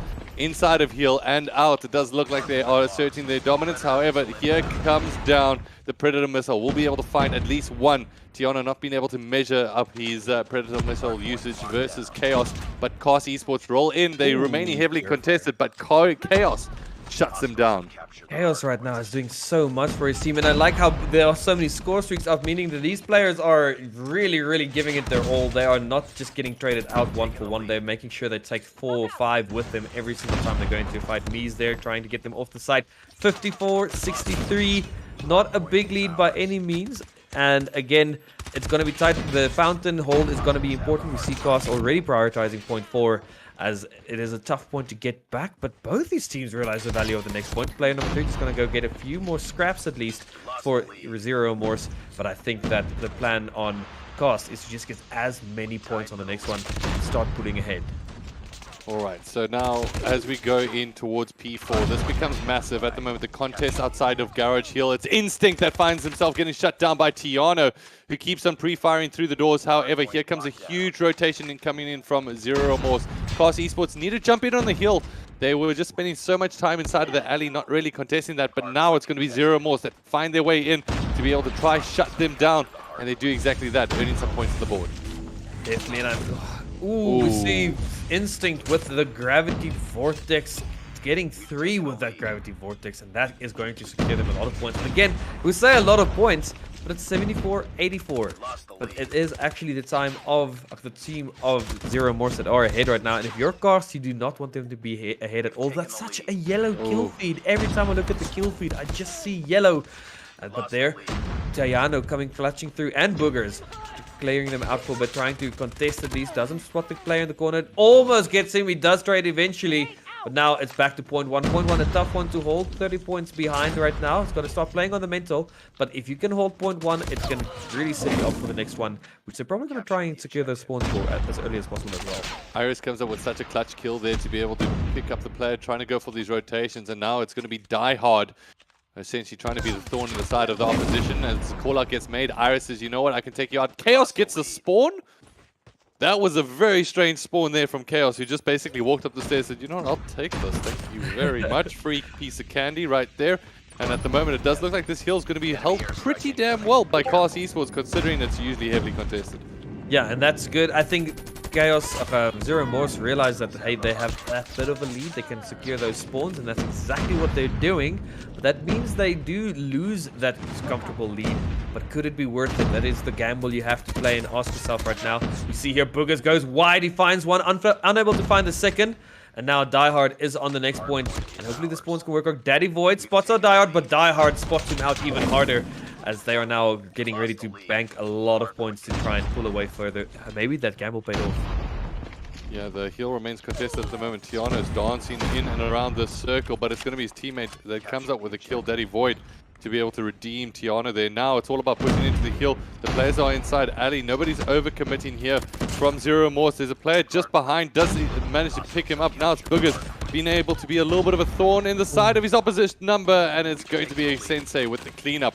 Now, Cast Esports, can they work their way in here? This has been a very, very much a pain point for them in the past. Now they don't, unfortunately, for them pick up the points through the backside, but they do get the spawn shut down. And oh, it's not going to be good enough as Tiano somehow shuts himself down as he takes out a vehicle. He's like, if anybody's going to kill me, it's going to be me.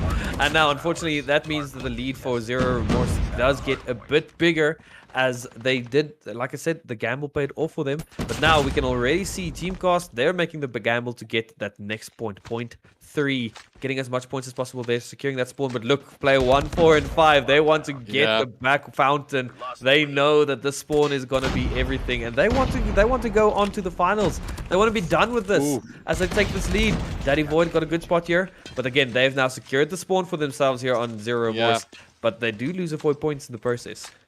So only a couple of points, but I love that. Sending 3 players in quick succession to overflow the anchor position there from Cast Esports, who are falling behind quite quickly here, and it's going to be a big resurgence that is required.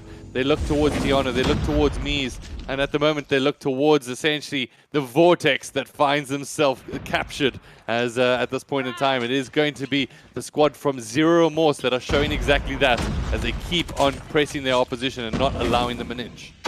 Not allowing them an inch at all. We have an Annihilator in the back as well. He finds a 2-piece here. Sensei clearing the site up, and that takes the lead even further. Almost up to 200 right now. Now Cast need to just get a little bit of scraps. 16 seconds isn't scraps exactly, but they have to worry about the next point as Zero Remorse is getting closer and closer to taking the whole series for today. As this must be starting to street. Some Mies takes his flank here. Finds one, finds 2. Getting sure that the next point might be a money bank for them. Let's see what they're able to pull up here. All right, Mies picking up one there, turns around.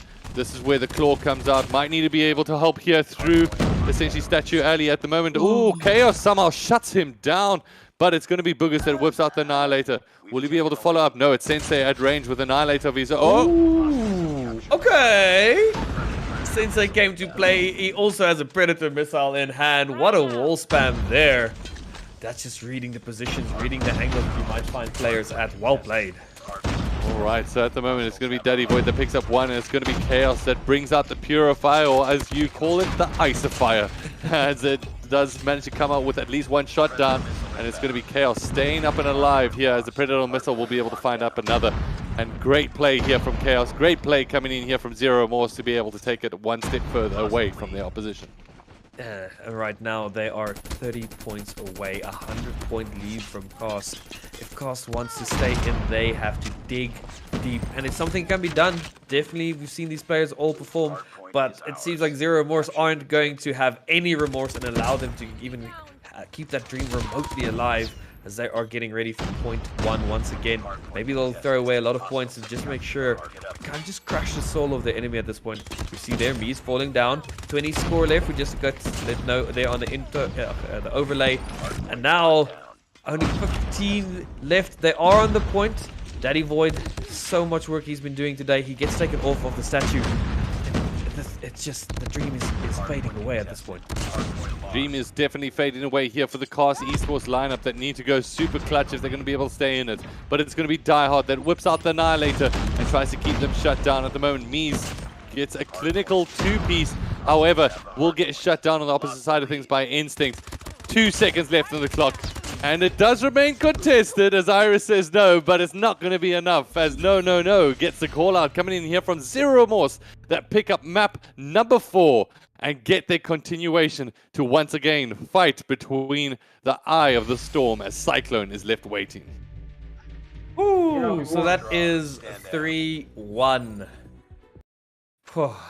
to the team of Zero Remorse. And again, 3-1 doesn't tell the story. This hard point, again, they might have won the first one, but it seems that Zero Remorse figured them out, started knowing what to do. They countered their aggression with even more aggression. It paid off, and they are going to the grand finals, the winners of the loser bracket finals. And now, again, cost, they don't go home empty-handed. 2,000 Rand, still top 3 in sub-Saharan Africa. Nothing to scoff at, but now it's the top 2 that we have to work with. And Zero Remorse, like you said, they don't only have to kill the Titan once. He's got like that boss, you know, where you kill him the first time and he comes back with more HP the second time.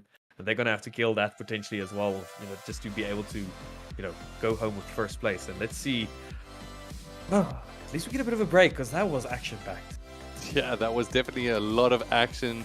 And ladies and gentlemen, there's only more that awaits us. At the moment, Cyclone Gaming essentially going to be facing up against the squad of Zero Remorse. It's going to be a delightful game. It's going to be a delightful series. We're going to get things ready from our side. We're going to cut to a short break before we get all the action coming right to you. It's time for the grand finals.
Hey, what is up, everybody? Welcome back here to the action. It is time for the Call of Duty Mobile Sub-Saharan African Championship, the grand final. It is here, Daddy Cool. Are you ready? I don't know. I can't say. I'm excited. That's what I am. Yeah, again, we saw a great performance now, right? From Zero Remorse. Yeah. But we've been seeing great performances from Cyclone since day one. Again, Concert is up. They have not lost a map yet. But I don't know if there's anybody here who knows Dota. There's a team called PSG LGD, who for 2 years in a row for the international didn't lose a map until a team from the losers bracket OG came and they won the finals twice in a row against a team that also didn't lose maps. So maybe that could be the storyline here for Zero Remorse today. Again, they've got that momentum. They've played a lot more games and they've got a lot of fire underneath them at this point. But at the same time, again, we've seen how Cyclone, they did their ritual maybe for all we know. And I don't know if you can beat that, you know. So I'm pumped for what's coming. I don't know if you know what map 1 is yet for Hardpoint. But I definitely think this Hardpoint is going to be setting the tone of what we can expect for the series. Yeah, and I think this match is going to be so pivotal, right? I mean, these are our top 2 teams, essentially getting the lion's share of the prize pool. Obviously, the MVP reward is also one to be able to try grab, but having a little bit of a look at Cyclone, we've got Tony, Winidi, Z, Vamp, as well as Bailey, Easy, Life, as well as Simpsy. I gotta say, in our previous series between these two teams, it was Easy that stood on top with 37 eliminations in that very first HP. But taking a look at that prize pool, no money to be just scoffed at there on that side of things. First place, 5,000 Rand. Second place, 3,000 Rand. The second or third place prize rather has been guaranteed and picked up already, as it does look like the squad from why is it eluding me? Cast Esports have grabbed that. Now, having a look at the bracket. One interesting fact, just having a look at that bracket overall, Cyclone have yet to drop a map throughout our entire series, Daddy. Yeah, and that is definitely something that might affect how the players, you know, get ready for these upcoming matches.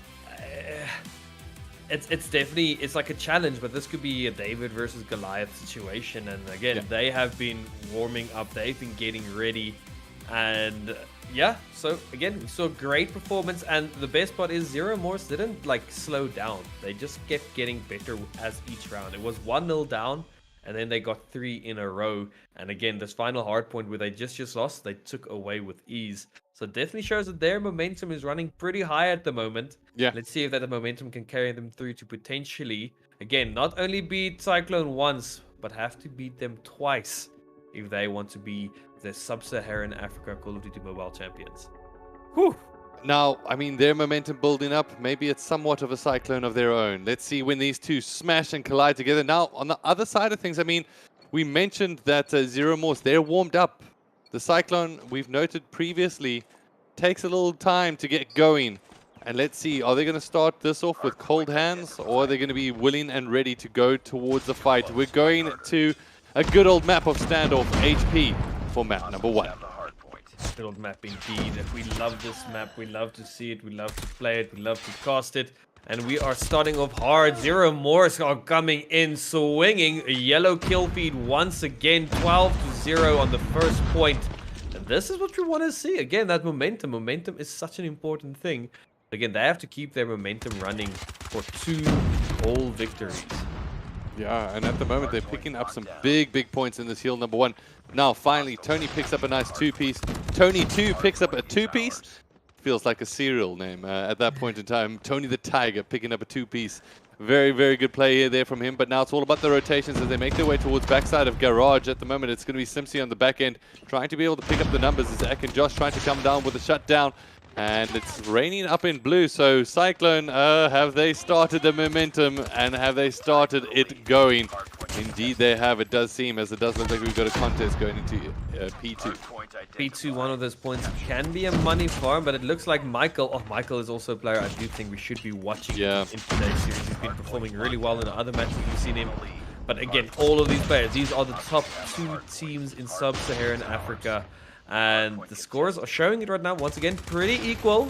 Bit of a good start for Zero Remorse, but Cyclone bringing it straight back. And we've seen that from Cyclone time and time again. They start off slow, you know, they start off spinning slow. And as they start spinning more, the spin gets more spinny, and then they just run away with the match. Try to say that 5 times fast, as we are now 42 to 27, and the next point is getting ready to spawn in. And that's also one of the points if you get a good point. I believe it's Granny. If you secure that one early, you're guaranteed to put some points in the bank. All right, at the moment it is points in the bank that is accruing some interest, it seems, at this point in time, as Cyclone Gaming keep on that ticking on their side of things. However, on the opposite side of the map, they've got player number 1 currently challenging. That's none other than Easy, working their way up the ladder, trying to find out the eliminations needed, but Die Hard gets a shutdown there, and it's all about those rotations through. Are they going to be able to try to get this top control over Grannies, which is such a big points hill overall? It's such a good point as well, and we see that Zero Morse are on it first. It's tough to hold. Player 4 has a lot of blue around him, and he does get taken off eventually. Now the Zero Morse are back on it again, so there was a good trade. We have Annihilator in hand of Easy, gets a few kills. That's going to help a lot. Simpsy, also one of the players. Easy finds another one. He does get taken out eventually, but this is a good contest right now. And the gravity cannon in the hand of, or the vortex cannon in the hand of Akinjosh could help again clear out the site and secure them some points. He gets on the point, 30 seconds left. You can keep them off. That gravity vortex does help quite a lot.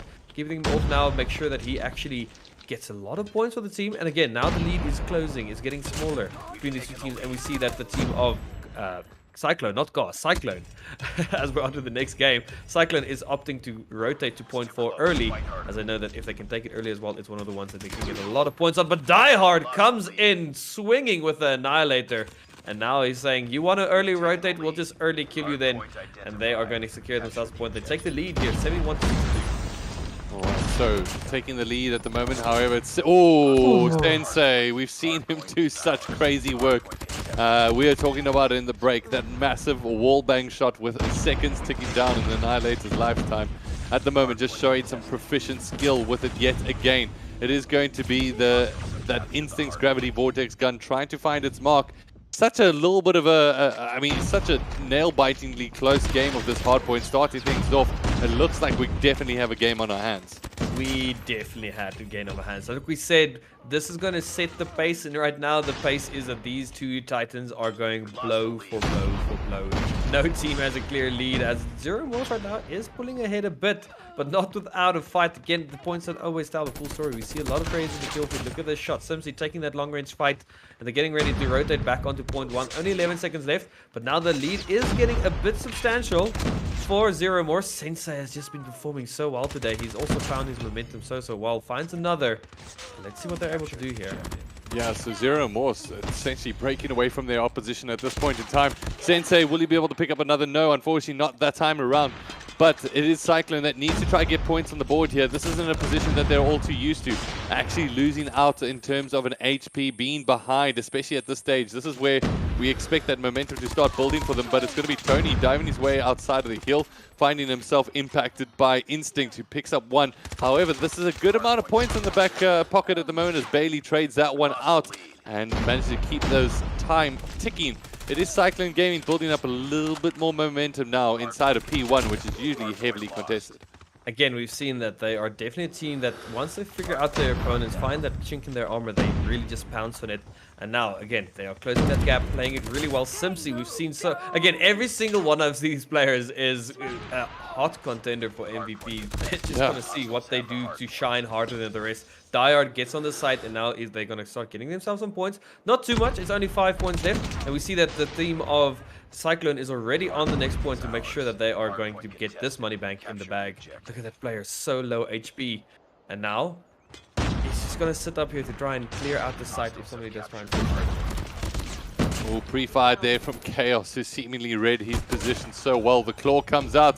We'll be able to pick up another as the trophy system prevents any grenade throws at range. At the moment, the spray and pray will take place. Unfortunately, not going to be able to find his mark, as time should run out any second now, as we'll try to utilize every single piece of ammunition in the back pocket of the claw, as it does look like he's fully streaked out as well. So that's going to be absolutely massive here as Zero Morse, not only do they have the heal, not only do they have the control at this point in time, they also have those streaks in the back pocket.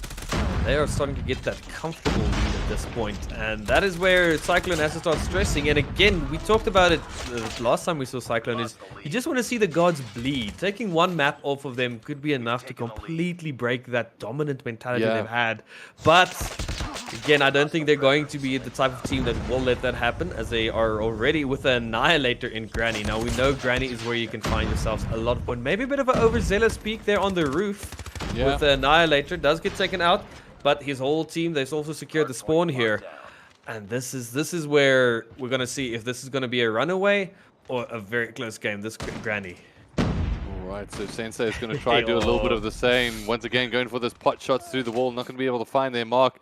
At the moment, the time keeps on ticking in favor of Cyclone. Now it's this back end at Delhi that they're going to remain contested, and it's Easy that comes out with eliminations. Easy looking so good at the moment. 31 eliminations in the back pocket, and continuing with that momentum that we saw yesterday.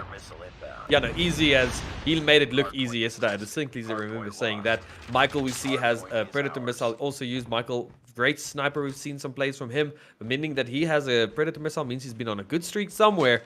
And now Granny looks like it's going to be how Cyclone bring it back, as the score is equalized. It was a 40-point lead, but now Cyclone is ahead again, and they're getting ready for the next point. Point 4 again, but it is Zero Morse that are going to do the early rotate. And also look at this beautiful position there from Sensei, trying to keep them off, unable to do so, and does get traded out.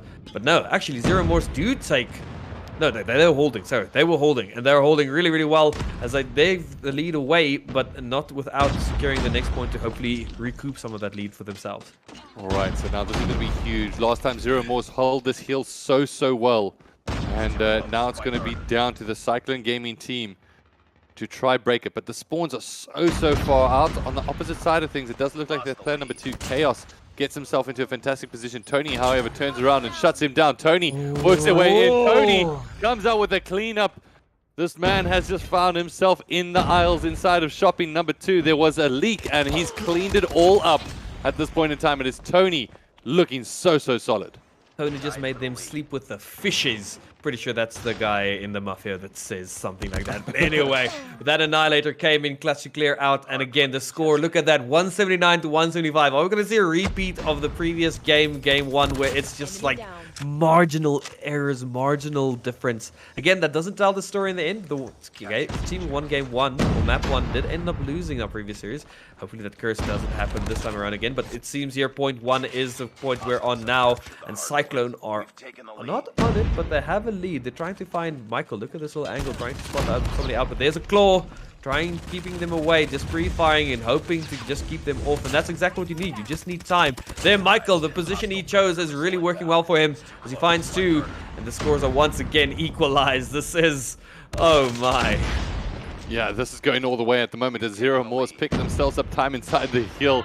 And understandably why Daddy Cool, we feel like we're about to go back onto that big old roller coaster that we've been on time and time again, where these teams keep our heart rates up to the very last seconds. At the moment, it is going to be a great hold coming up here from Zero Morse.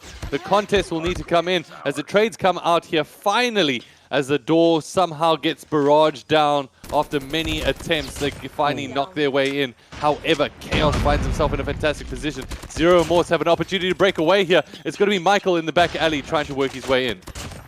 The scores are so beautiful all over the place. Michael finds a 2-piece. He spots out one player but doesn't recontest. That's what you want to see. He tries to flank off or cut off one of the new spawns. Akinjosh, look at the blue kill feed. Akinjosh actually making the blue streak right now. And that means that Cyclone is picking up points again. It feels like they're playing hopscotch. What's the game where you like jump over each other's heads?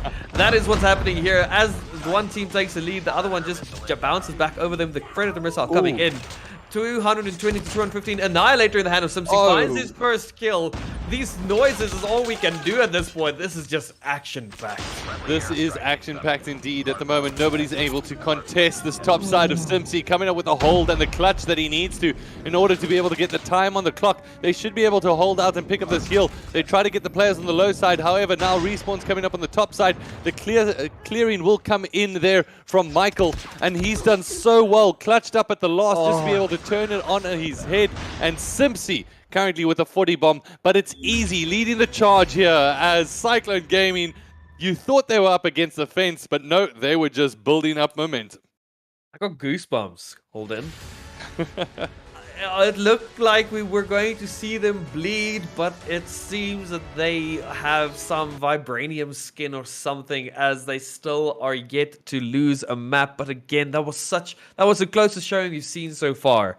They've made a few people part of the 100-point club, but not the team of Zero Remorse. 215, 35 points off of taking that one. That is very, very close. And again, they also lost map 1 last time, but they did not. That does not mean that they're out for the count by any means. No. So we have a show on our hands, ladies and gentlemen.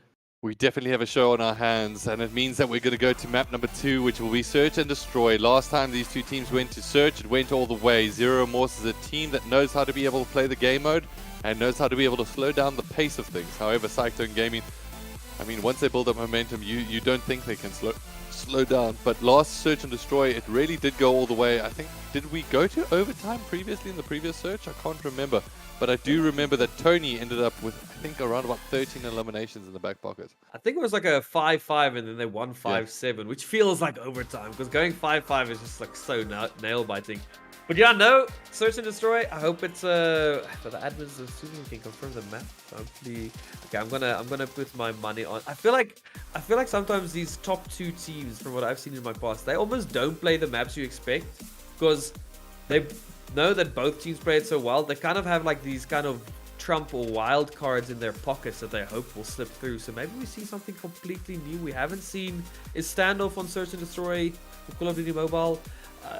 Maybe we see something interesting, and I would love to see that. But all we know is that we're going to see action, and we're going to be on the edge of our seats for these games. Well, I kind of want to see Summit again for Search and Destroy. It was a map that previously was quite hotly contested between both of these squads, and maybe they've utilized those learning lessons when it comes down to Search and Destroy yet again. That being said, we're yet to see Raid Search and Destroy today, and I know that is a firm favorite of yours, Daddy Cool. I love some Raid, but like I said, I was almost not expecting it in these finals. The finals always, the wild cards always get pulled out in the finals, you know, because it feels like teams have these strategies that they keep for the very, very last, as their, you know, this is how we're going to win, is by just catching a team completely off guard. But yeah, again, how close was that game? That they traded like the whole time. 1 second they're 10 points ahead. The next team is 10 points ahead, and it was just like that. And in the end, Cyclone just had that momentum again. They are really, really good with, you know, starting slow but just building and taking an inch every time till they take the whole game. Yeah, 100%. And at the moment, do we have that Search and Destroy confirmed? We'll find out from our production team as soon as those two teams are ready and set. I want to find out your predictions in the chat. Who do you think is going to be able to take it? And I want to get a score prediction. If I can, maybe we'll give you a shout out on the stream side of things, because I'm going to go for something slightly odd. I'm going to go for a 12-10 Search and Destroy count. 12 to 10, hey? Yeah. That's a good count. It sounds like you want a lot of action. It sounds like you don't want any nail beds left. I'm going to put down like a 9-7. Are you leaning in favor of any team at this point in time?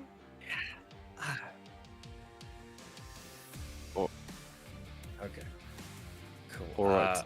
Yes, we just got some news from our admin. Our admin is experiencing load shedding. If his power doesn't come on in 5 minutes, we're just gonna have to just dip and be right back as soon as possible. But we're gonna keep the conversation going until that happens.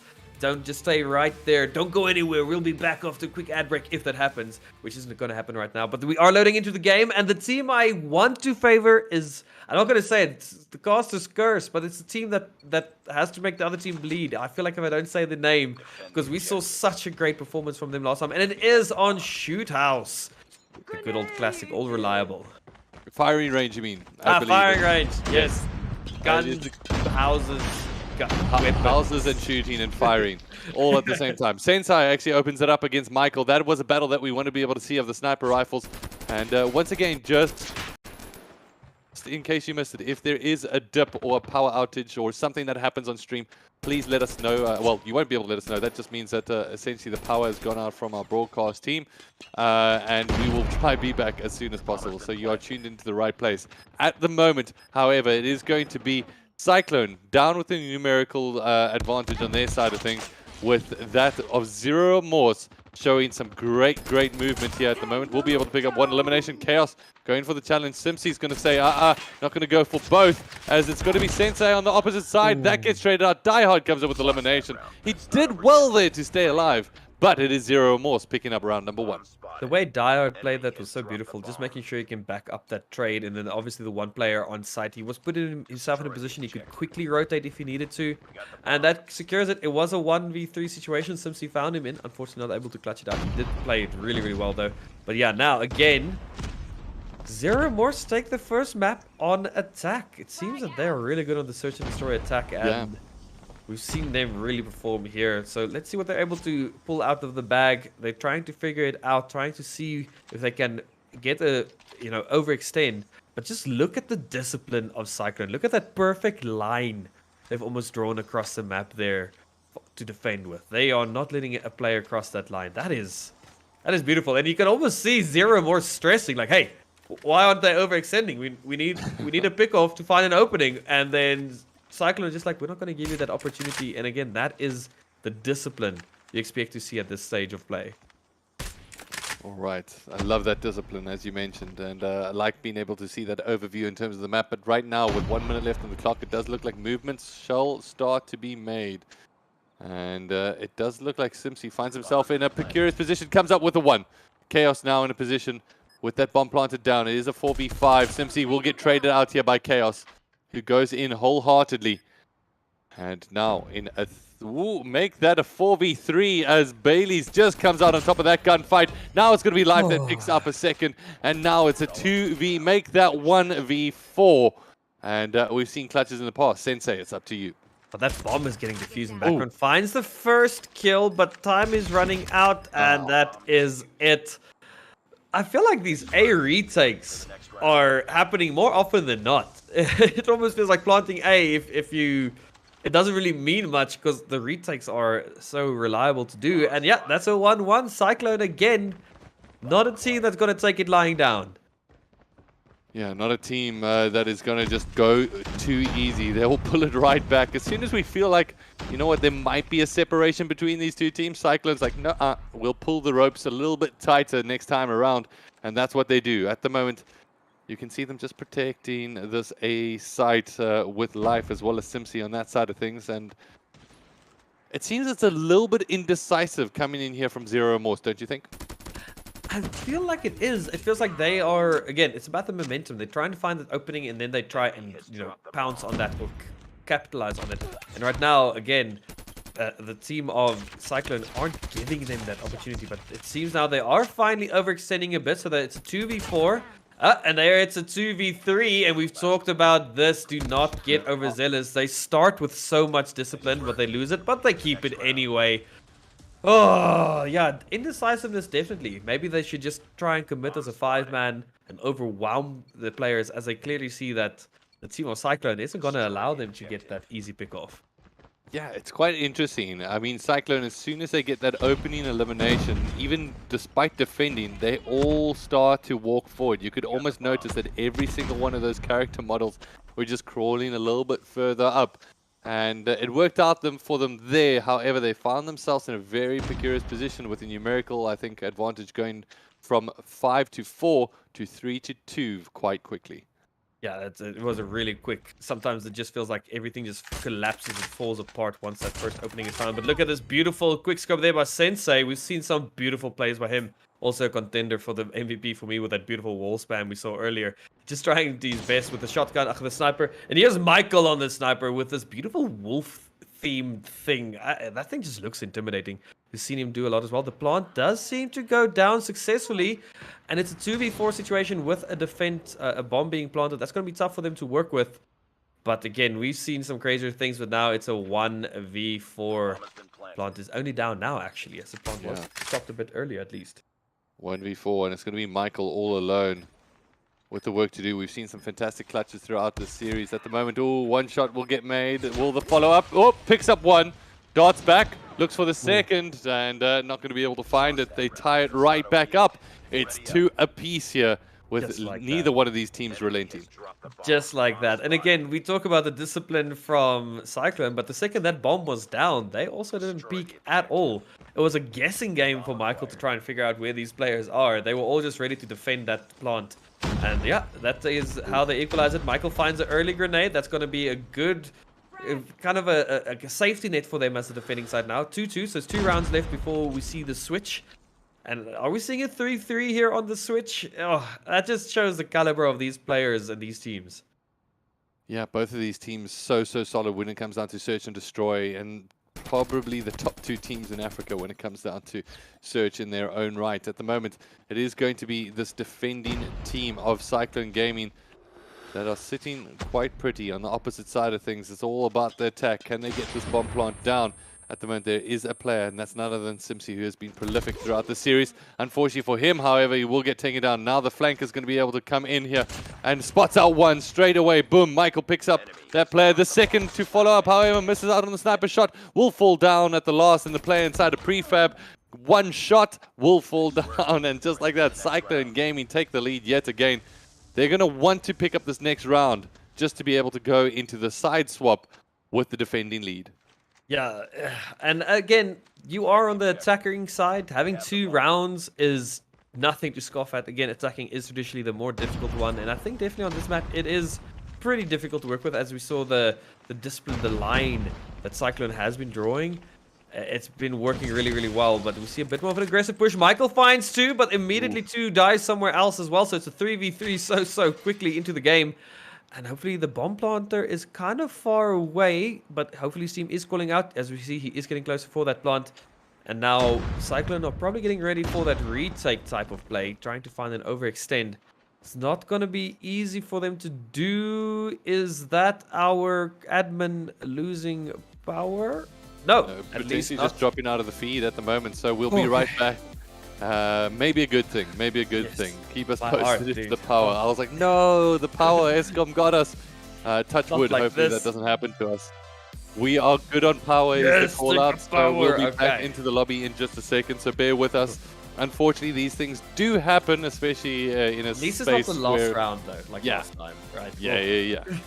I mean, when we're inside of the space where there are connections and surges that change, maybe that's the reason for the knockout of the lobby. I do not know. I don't want to make excuses. But for right now, it does look like we've got a game on our hands. We'll jump right back into it as soon as we can. But Daddy Cool, I don't know which way this one's going to go, man. I can only make inaudible noises or ununderstandable sounds, because like we say there again, Zero Morse have 2 on the attacking side, which is a good thing.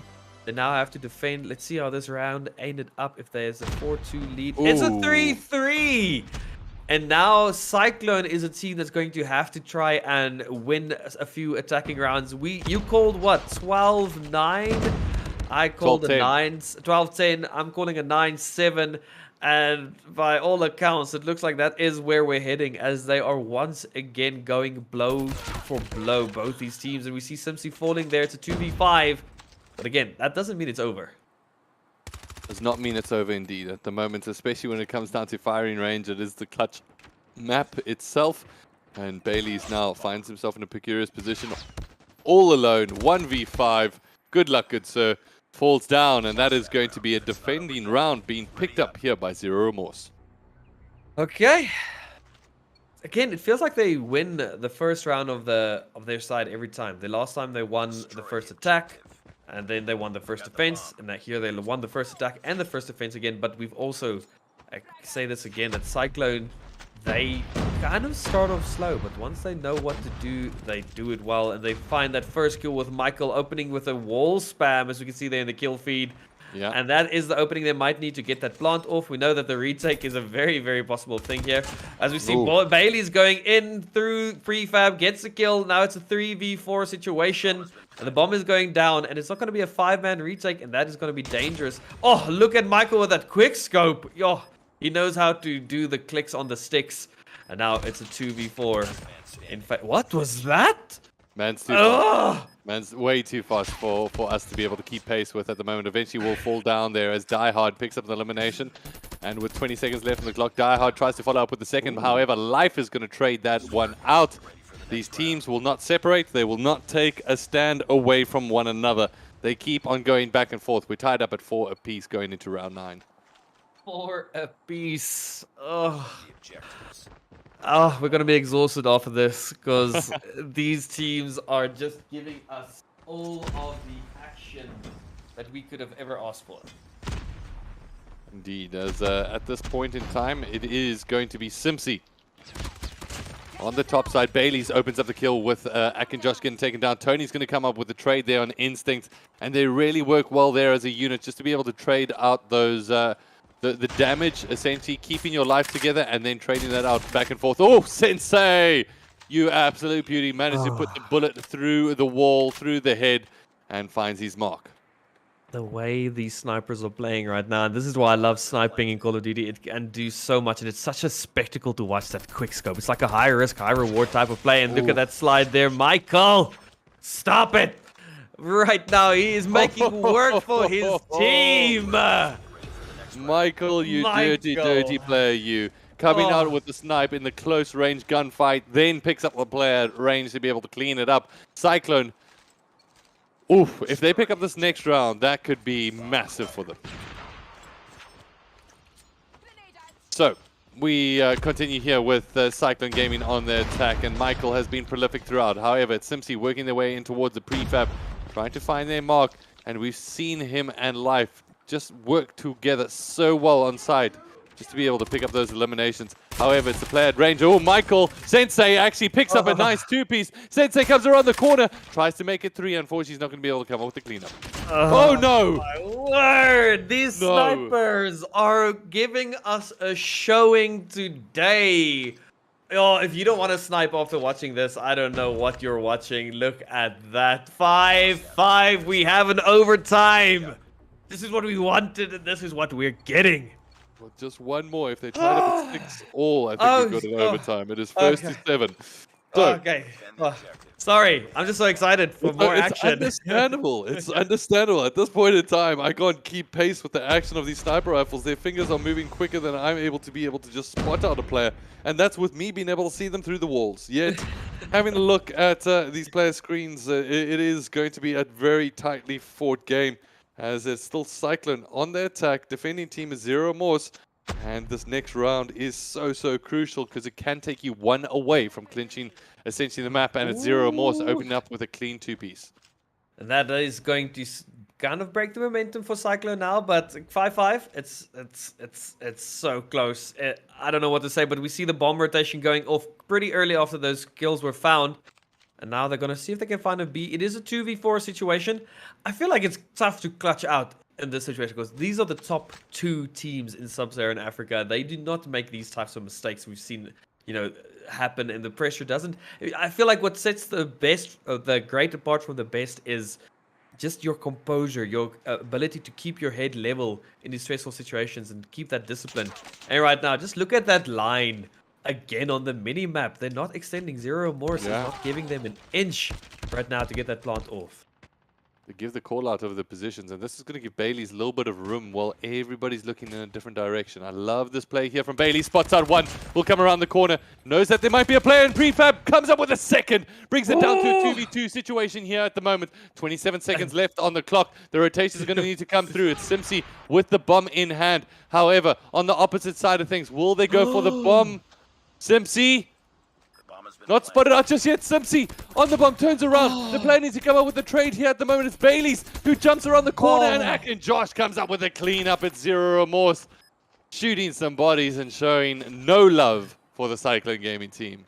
Ak and Josh just walking straight through the smoke. The smoke sounded like such a good idea, but that gave Ak and Josh the ability to just walk on through. Unfortunately, his teammate wasn't covering after the plant. It looked like there was still a hope, but no, Ak and Josh getting himself in a beautiful position.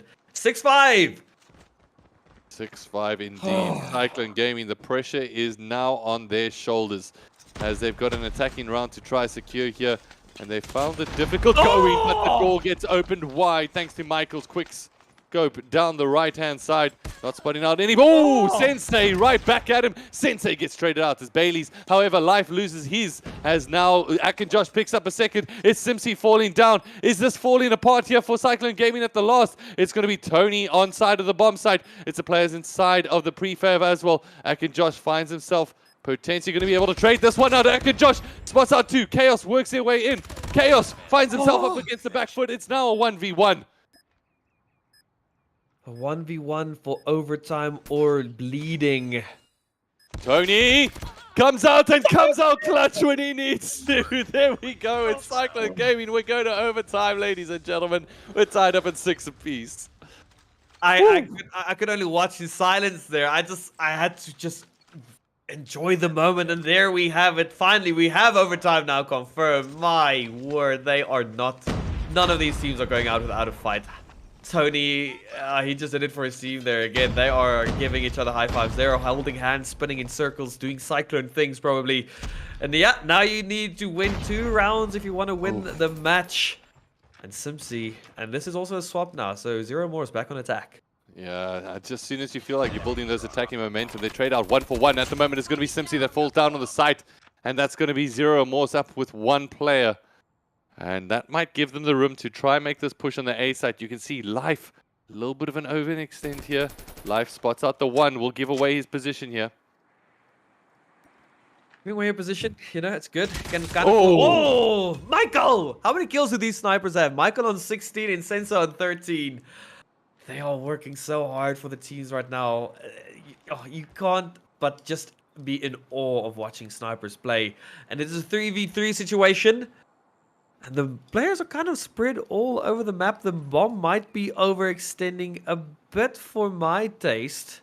But he probably knows that Michael is holding that angle. And if there's somebody you don't want to peek into, it's Michael. Oh, God, timing that we're seeing right now. Oh, Michael tries to go for a dirty quick scope around the corner. However, Down needs to back up a little bit. Doesn't want to be able to give away that position. At the moment, Michael tries to look for the player on side of the bomb and will not be able to find his mark. However, Life picks up a kill of his own. That gets traded out 1 for 1. Sensei versus a 1v2 situation. Oh, no, Diehard falls down. And that's going to leave it all down to Bailey's.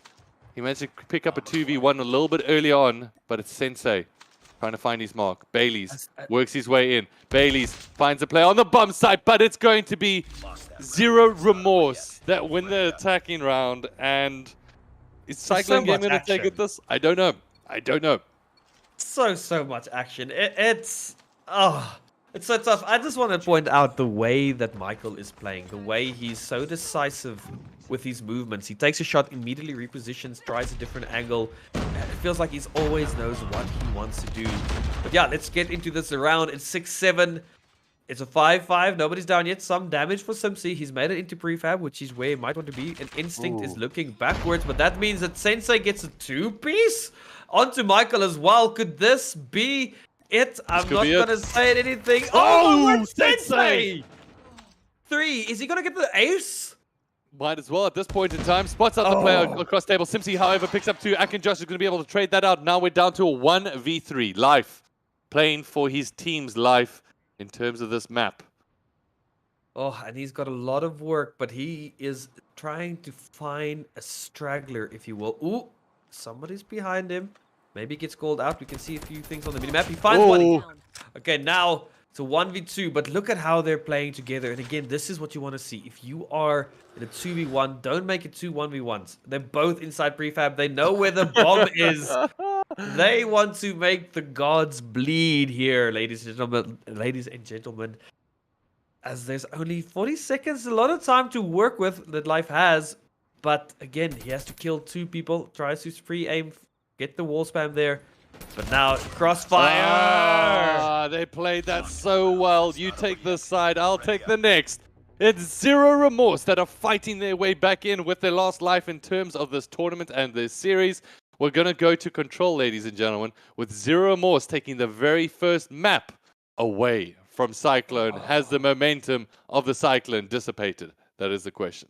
The very first map that Cyclone has dropped in this whole tournament. That has to feel good. That in its own is an achievement because again, they've been just dominating, and it seems that Zero Remorse have been able to find out what their weak point is, and now they just need to keep capitalizing on that. As like you said, we're heading into Control, and both these games were to the nail. So now Control being the hybrid game is probably going to be the same story. Well, that was the story, I swear, of the sniper rifles, because Oh yeah, I have what a not showing. seen some shots fired like that in my entire Call of Duty life. Because that has been remarkable in terms of Call of Duty Mobile, seeing the sniper rifle gameplay. Fantastic shots. Simpsy as well as Michael putting on a real show for us. They really gave us a show, and just showing why the sniper rifle is such a dominating weapon. And yeah, again, you can snipe in Control if I'm correct.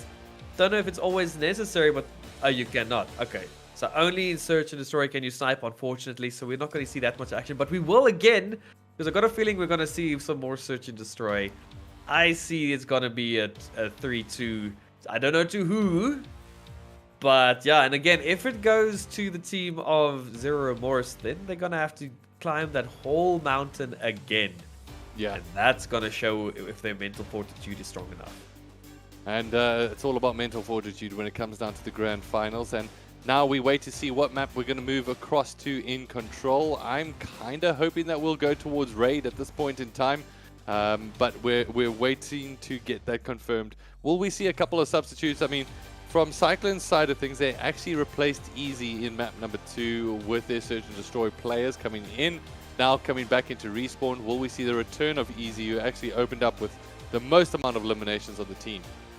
Yeah, I mean, we've seen a great performance from Easy. I see my camera is just lagging there ever so slightly. Sorry about that. But yeah, I think sometimes you need to know that you play a certain playstyle. You know, Respawn mode, you are aggressive, you don't worry about your life, but some players are just more strategic and methodical on how they play, and that's where Search and Destroy is what you kind of need. So it's good to have these kind of substitutes just based off of the game mode, and that just shows again the type of caliber of teams and players we're dealing with here. They are willing to trade themselves out if they need to. Oh, we've lost me. And I'm back. Yeah, okay. Does look like we had a little bit of a flash of the darkness in terms of being able to envelop you there for just a second. But ladies and gentlemen, going into map number 3, I don't know which way to call this. Is this going to be the reverse sweep for Zero Remorse, who now are essentially in a position where, you know, they can pick this up, then if they pick this map up in terms of Control, we've seen how they can contest up against the Cyclone Gaming squad. Then we go to HP. You're quite right. We might go all the way to another Search and Destroy. Oh, yeah, we might. And we have a confirmation it is Raid. We've seen a lot of Raid happening. It seems our wild card isn't happening. But again, remember, this isn't necessarily the very last game. Maybe there is still some wild cards. But we have Raid on Control. It's a story as old as time itself. It's the classic. We've seen like every single team, I feel, almost play Raids. Except we saw the one Summit. But yeah, so we know what happens here. A site, tough to take, but if you can take it early, that's good. The B site is something you can overwhelm, and let's see what these teams do, as we have a few players still need to connect in. Might see a reset. They are in spawn. You know, and this does happen once again. I just want my action. Give me my action.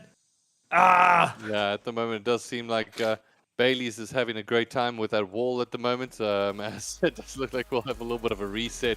So we'll get that lobby reset for you, ladies and gentlemen, before we jump into this map number 3. This is Grand Finals. This is the business end of the competition, where 8,000 Rand in terms of prize money is up for grabs. And of course, that 1,000 Rand, which is up for grabs for that MVP, making a total prize pool of 11,000. 2,000 has already gone over across to the good old folks of Cast Esports. And I gotta say that I've really enjoyed the series overall. I mean, we brought in 8 teams. They got invited across, thanks to the Carry First team, getting them involved on this side, and just being able to showcase some of the best talent throughout sub-Saharan Africa. It's been an absolute pleasure to be able to watch, and quite eye-opening at the same time at the level of skill across our continent.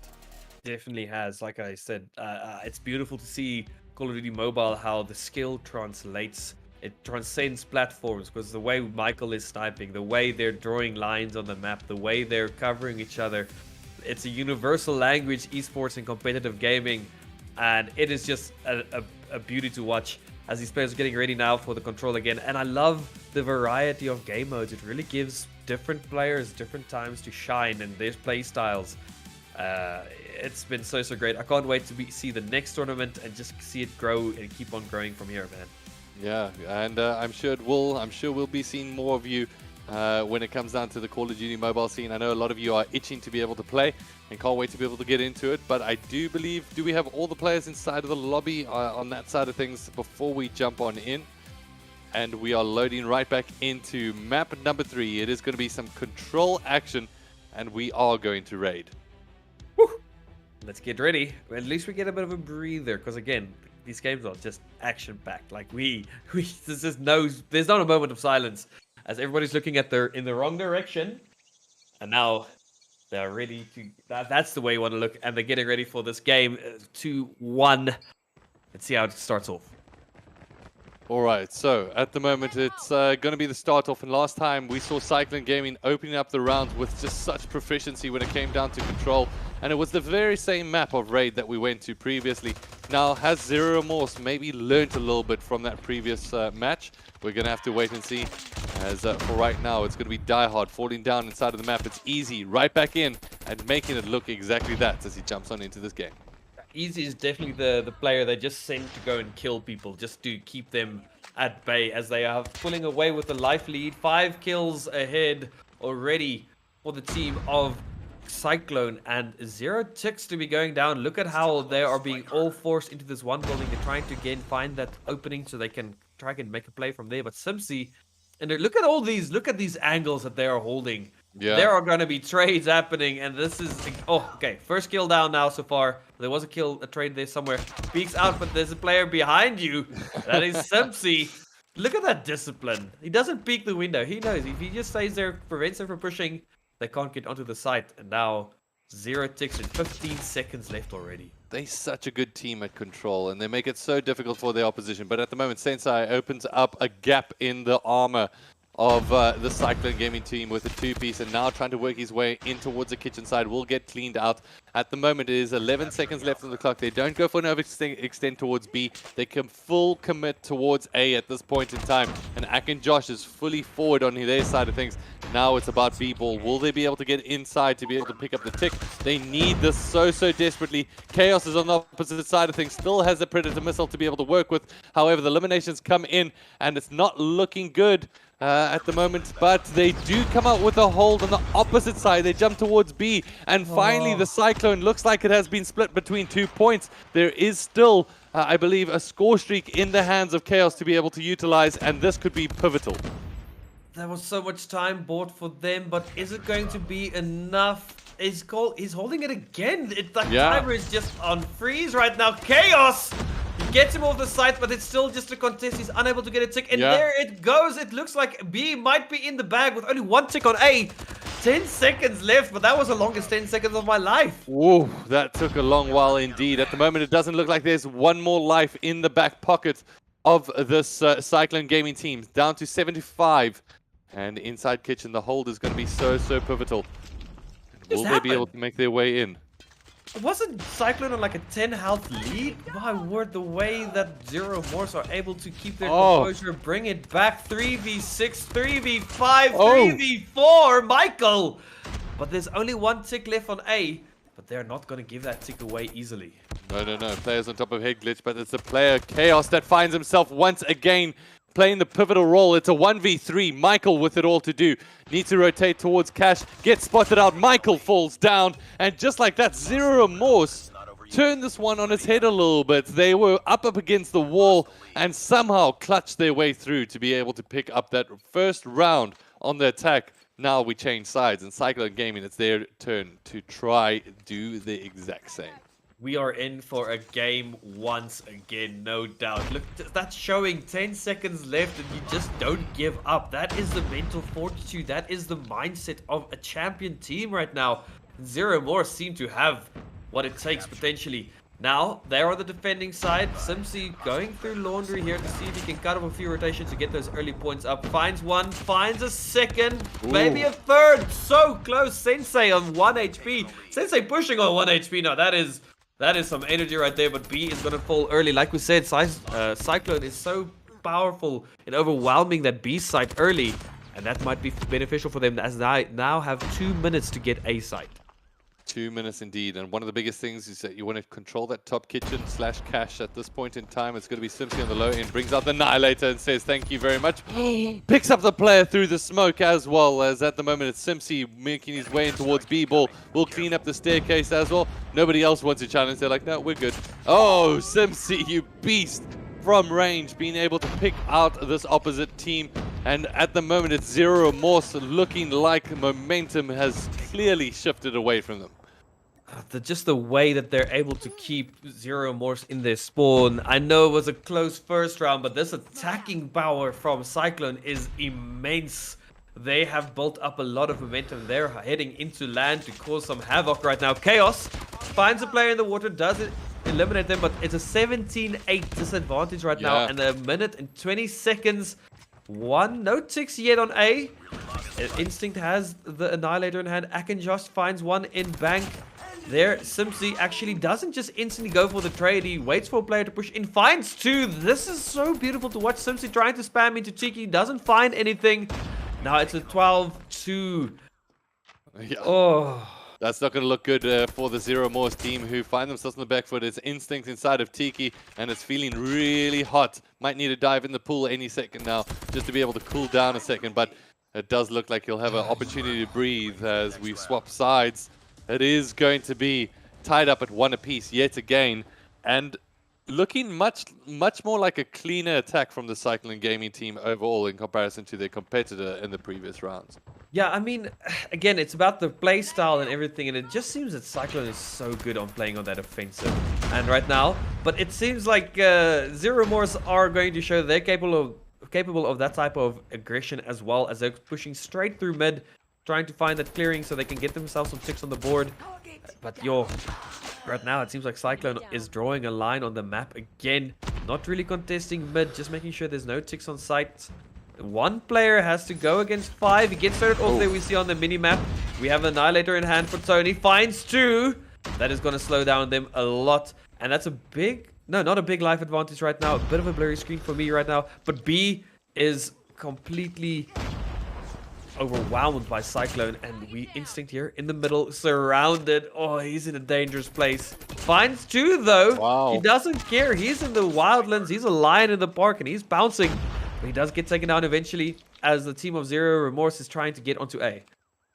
All right, so Zero Remorse trying to find their way in at this point in time and struggling a little bit more. However, looking at those eliminations, Akinjosh picks up 2, Chaos picks up 1, and this is a little bit of a momentum shift in their own right as they make their way towards this A site, as well as pushing B. It's a little bit of an overextend as they're going towards B at this point in time. Now the team of Cyclone is split between 2 spaces, and it's a huge, lovely push here from Zero Remorse to find their way in. Zero Remorse is so good with doing that. They kind of just make them split up, divide and conquer. Now they have B, they've got 2 ticks on each site. And 30 seconds, they've got a lot more time to work with. Again, they are there with the search and destroy showing they are so methodical in their decision making, and it's really paying off for them. One side down, one side left. A side, 7 life lead. Yeah. This is so close. So close, but at the moment it is going to be Zero Remorse that are looking so solid. The Annihilator picks up 2 there, and now they're down to the final 4. Zero Remorse, this is their one to lose as they pick it up and take the numerical advantage once again, one step closer. And if they have any streaks in the back pocket, that will be huge for them. Right now, but okay, we've seen again how I wish it was overtime for Control, because it feels like if there were, we would have been going to it. Cyclone now have to try. They have, both teams also have the same amount of ticks. What happens then? Not too sure. The gods of Call of Duty make their decisions and we listen. We just listen. Oh. For right now, it is going to be Chaos that picks up the 3-piece inside of the hill and makes it look so easy for them. On the side of things, it is going to be Simpsy. Picks up 1 with an Annihilator at range. And now it's all about the follow-up. Simpsy finds a second, does exactly that. And we can only watch. Yeah, we can only watch at this point in time. Brings down the numerical advantage. Now they're only 1 point between both of them. They jump on B, and they should be able to come out with this hold and extend that time. But this is where they lost a lot of lives previously, giving the positional play away to Zero Remorse. Hopefully And they don't make that same mistake this time around. Again, they are so good with overwhelming that site, and now they just need to overwhelm the next one. It's just so interesting to see how both these teams have these completely different strategies, and they work for them in their own way. Two-piece there by Josh playing there in the plant. He is a bush, a sneaky bush, but he does get traded out. And now again, the lives are getting closer to each other thanks to Josh keeping his holding there. They're going to try and cut off the spawn on the side of Zero Remorse. But Zero Remorse won't be the team to allow that. Michael, being a plant himself, a lot of sneaky deaky plays. If you Counter-Strike as sneaky deaky like is definitely what they're going for right now. Annihilator in hand for Michael. Michael with that Annihilator in hand now, trying to wrap around, just trying to be able to find a mark, but Chaos gets himself in a fantastic pinch position there to be able to leave them inside a bank, wanting a way in. And still, numerical advantage is in favor of Cyclone, but it's not really enough to make them feel comfortable. As there's only 59 seconds left on the clock, they need to make their way in. Tony picks up an elimination here. Inside of the kitchen they go, but things seem to be too hot for them to be able to handle. As now it's an opportunity for them to be able to break out of the space. Oh, it's all rainy blue. Cyclone Gaming, they're getting their way in and forcing their way up against the opposition. And right now, Chaos does clear out the site. No tick still. 40 seconds left, but not too many lives on both sides. This is very, very close. Easy doesn't split the player, but he does get traded out. His teammate does back him really, really well. So we saw a score streak there on the minimap coming in as well. It's a 13 v 6 situation. We are possibly seeing a 2-2 here. Oh my, these teams just aren't relenting. They're not stopping by any means at this point in time. Only 5 lives left in the back pocket of Zero or more, so they have an opportunity to be able to try push here. Tony falls down as the players make their way through B-ball. 28 seconds left on the clock. Here's a full flanking position coming in here from Cyclone Gaming as the Gravity Vortex gun will find its mark. And now Akinjosh picks up one of his own, brings this down to a 3v6. Only a few seconds left. This is a great flanking position to be in at this point in time. The flank finds its way. It took so long to be able to get in this position, and it wasn't enough. Only 6 seconds left on the clock. There's 2 players left alive. They need to make their way in. They need to get inside of this hill now, but it's instincts on the top side. Just being able to stay alive. 1v4. They knock him down, and Cyclone Gaming bring it back. With a second to spare, mind you. Oh. I need to reinforce the edge of my seat by how much I'm on it thanks to these teams facing off right now, and it seems that it is Cyclone on the side of defense for the final round. Diehard starting it off hot, getting the kill. Only 1 kill found so far. Again, we've seen how Zero Remorse is able to split the team of Cyclone here, break their momentum to 2 different areas, and that's enough for them to overwhelm. Lives pretty equal right now, but the ticks are not going to be found yet. But this is a story we've seen time and time again, and then Edge just comes through. Zero Remorse just comes through. Let's see what happens this round. Tony with Annihilator, it's running out of lifetime. It's running out of span of where it's going to be able to be picked up. Picks up the player in the middle of courtyard. Spots out 1 more player on the left-hand side as Chaos cleans that one up. And Chaos now makes his way in with the Purifier or the Isofire itself. As now it's going to be Tony through the wraparound on the back end. Oh, big. It's all coming up yellow at this point in time, and that's Zero Remorse, bringing the numerical disadvantage back into a neutral position. And Chaos is pushing their spawn with the Purifier on the last few seconds. Finds 1 at least, and he's holding them back as B is going to fall early. It looks like Edge. Michael. Oh, Michael. What are you going to do for us this time around?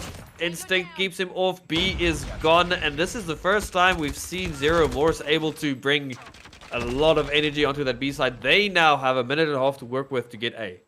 They have a minute and a half indeed. At the moment, there's only 2 lives that separate between these 2 teams. Now it's all about who has that clutch factor. Who's going to be able to come out big here? It looks like Bailey's, unfortunately for him, missing out on a big shot here with the Gravity Vortex gun. Only has 2 bullets left in the charge. And now tied up at 16 apiece. Spots out Diehard. We'll say thank you. Enjoy the other parallel universe that you'll now find yourself in. And for right now, it's going to be Simpsy in middle courtyard as they still need to be able to try defend this A site. However, there are players rotating, and that's Josh that finds himself caught out. 14-13. Look at how close it is. 1 minute to work with, and no ticks yet.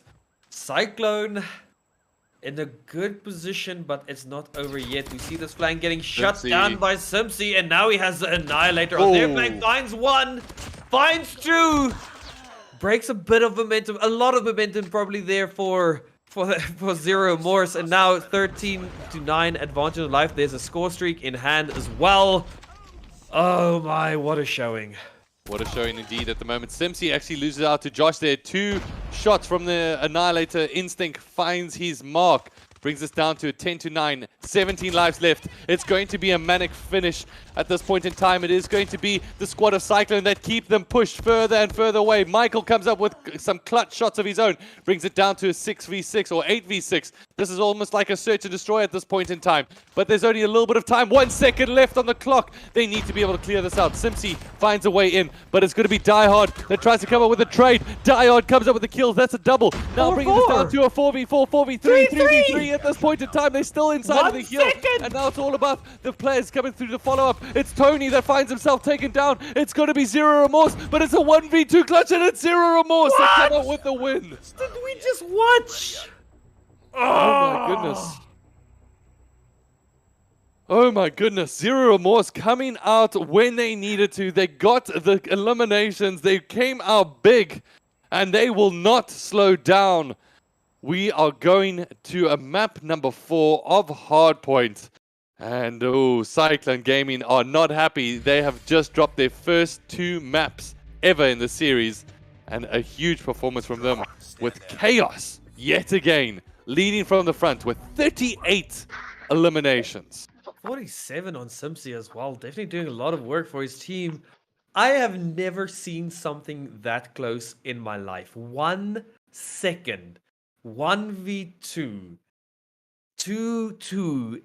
These are margins that are quantum on scale between these 2 teams right now. And wow, we said at the start we're in for a show, and these teams are bringing a show. I thought Cyclone had that. It looked like they did, but Zero Remorse just dug deeper than I think the Mariana Trench. And found that 1 second for themselves. 4-4, 3-3, 2-1, and they take it. Yeah, well, we had that moment, right, where Simpsy did the overextend. They was just whipping out eliminations with the Annihilator in hand. Time was running down on the clock. And out of nowhere, 1 second on the hill, they jump in. And then you would think, okay, well, they're in a numerical even point at this point in time. But everyone from Cyclone should know their positions, right? They'll know where they are because, well, there's only 1 second left on the clock. And they just need to eliminate the person out of the hill. No, it wasn't that easy. It does look like the clutch factor exists inside of this Zero Remorse team, and now it's all about can they keep this going. They're 1 map from a full bracket reset for this grand final. Oh, and I am just, the way Diehard held his ground there is what I feel won them that match. He was there, he took down 1, went for the reload, spotted, cancelled the reload, got the 2nd kill. And I almost feel like Cyclone, seems like finally they are nervous. Finally. We've seen them just dominate, not dropping a map. And now they make these small mistakes. They had time to work with. They could have all 4 flushed the site. But they went in 1 by 1 by 1, allowing Zero Remorse to actually take the 2nd map off of them. And we're now on Hardpoint. Do we have a map confirmation yet? I'm drained. And it's Shoothouse Hardpoint. That's a great one for some Hardpoint as well. It's going to be very interesting. Oh, Shoothouse, tight, confined. Oh. The environments become so tough. Ladies and gentlemen, thank you for joining us here on stream. If you want to do us a favor, I feel like this action needs to be seen. Share it out on socials. Let your friends, let your family know. Get onto WhatsApp, get onto Twitter, get onto your socials, get onto TikTok. Share it out wide, share it out loud. We are about to go into map number 4 here, and Zero Remorse have the lead. For the very first time up against Cyclone Gaming, they've managed to get this. Now, this is the grand finals. They come through a journey. As you can see in terms of the bracket alone, Cyclone Gaming throughout, they went on up against Incognito. They didn't drop a map. They took on Valencia Esports. They didn't drop a map. They went up against Zero Remorse. They didn't drop a map. Now, grand finals, 2 maps have been picked up from Zero Remorse against Cyclone Gaming. If there was a time for a change of the story, changing the narrative. It's right here. It's right now, and you tuned into the grand finals. Watching What a that game. bracket, though, if we can just quickly go back to it, because we're talking now about Cyclone, right? But look at Zero Remorse as well. They lost in... Okay, we'll talk about it later. But they also lost very, very few maps. Yeah. Once they went to losers bracket, they did not lose maps either. And even in their upper bracket. So was it actually the team of Cyclone who knocked them down? I will double check that for you in a good second, good serve. But I believe so. Zero Remorse, they actually went up against EG Destroyers where they lost 2 maps in the winners bracket, and then they didn't lose a map in the semi-final winners bracket, and then they eventually lost to Cyclone Gaming. Going into the lower bracket, they found themselves in a position where, let me just double check this, they lost 1 map against Cast Esports, and now going up against Cyclone Gaming, it is 2-1 in their favor. Okay, yeah, so they haven't lost too much, but they definitely found their rhythm right now. As we see, there's a lot of action on the screen, and they're actually starting off with the lead here, 15-10. They realized they gave up point 1 to see if they can get control of point 2. As we know, point 2 is where the points are at. And it seems like they're going to be able to secure it. 1 does get naded off. Simpsy does take it taken out by Sensei. No, it's trade for trade. Instinct knows where one player is. He wants to contest. He finds it. My word, these are so equally matched players. It's just trade for trade. There we see a bit of a blue kill feed. Oh my, but it seems Cyclone is pulling ahead here. Oh, look at the spray down. Michael finds 3? A lot. Finds 3. Finds 3 on that side of things. Massive plays from Michael. Now just 1 elimination away from pricking up that Predator missile, and that could be so useful in on this map when you've got so many players spawning so close to one another. At this point in time, it is going to be Cyclone Gaming coming out with the Storm as they whip up the first few eliminations, and looks like Michael earned himself that Predator missile and got those eliminations on the backboard. For right now, it's all about taking down these players down the line, and Michael seemingly has a beam when it comes down to utilizing that Krieg 6. Michael is definitely one of my MVPs for the whole tournament. We've seen him do so many great things. This hold that we just saw from Cyclone nets them 60 points on this point. And there's still 10 seconds left, so they're going to get a few more points as they are going to get ready for the next one. And it doesn't even seem like Zero Remorse have full control over the next point yet. They do have some now.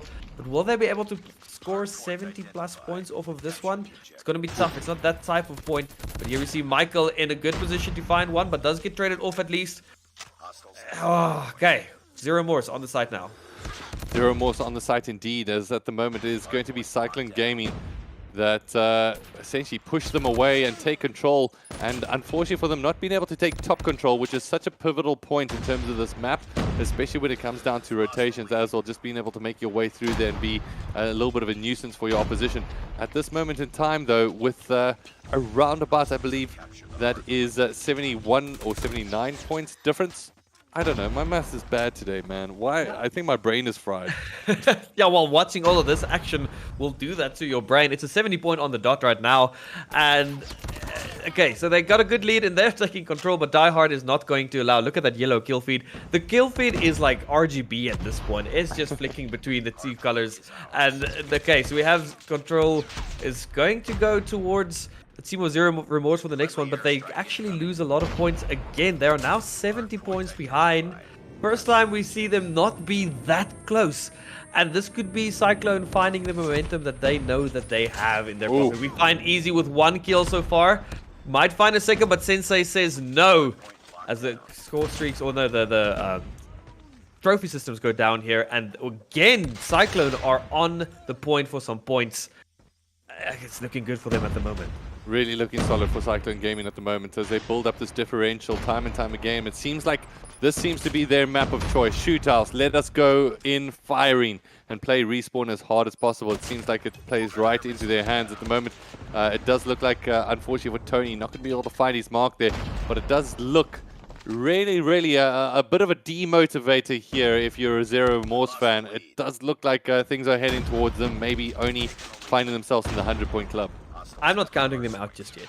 We've seen some crazier upsets so far. Yeah. We are seeing a great showing from Cyclone. 100-point lead. First time it looks like they're actually in a very comfortable lead in this whole series. Claw in hand. Only finds 1 though.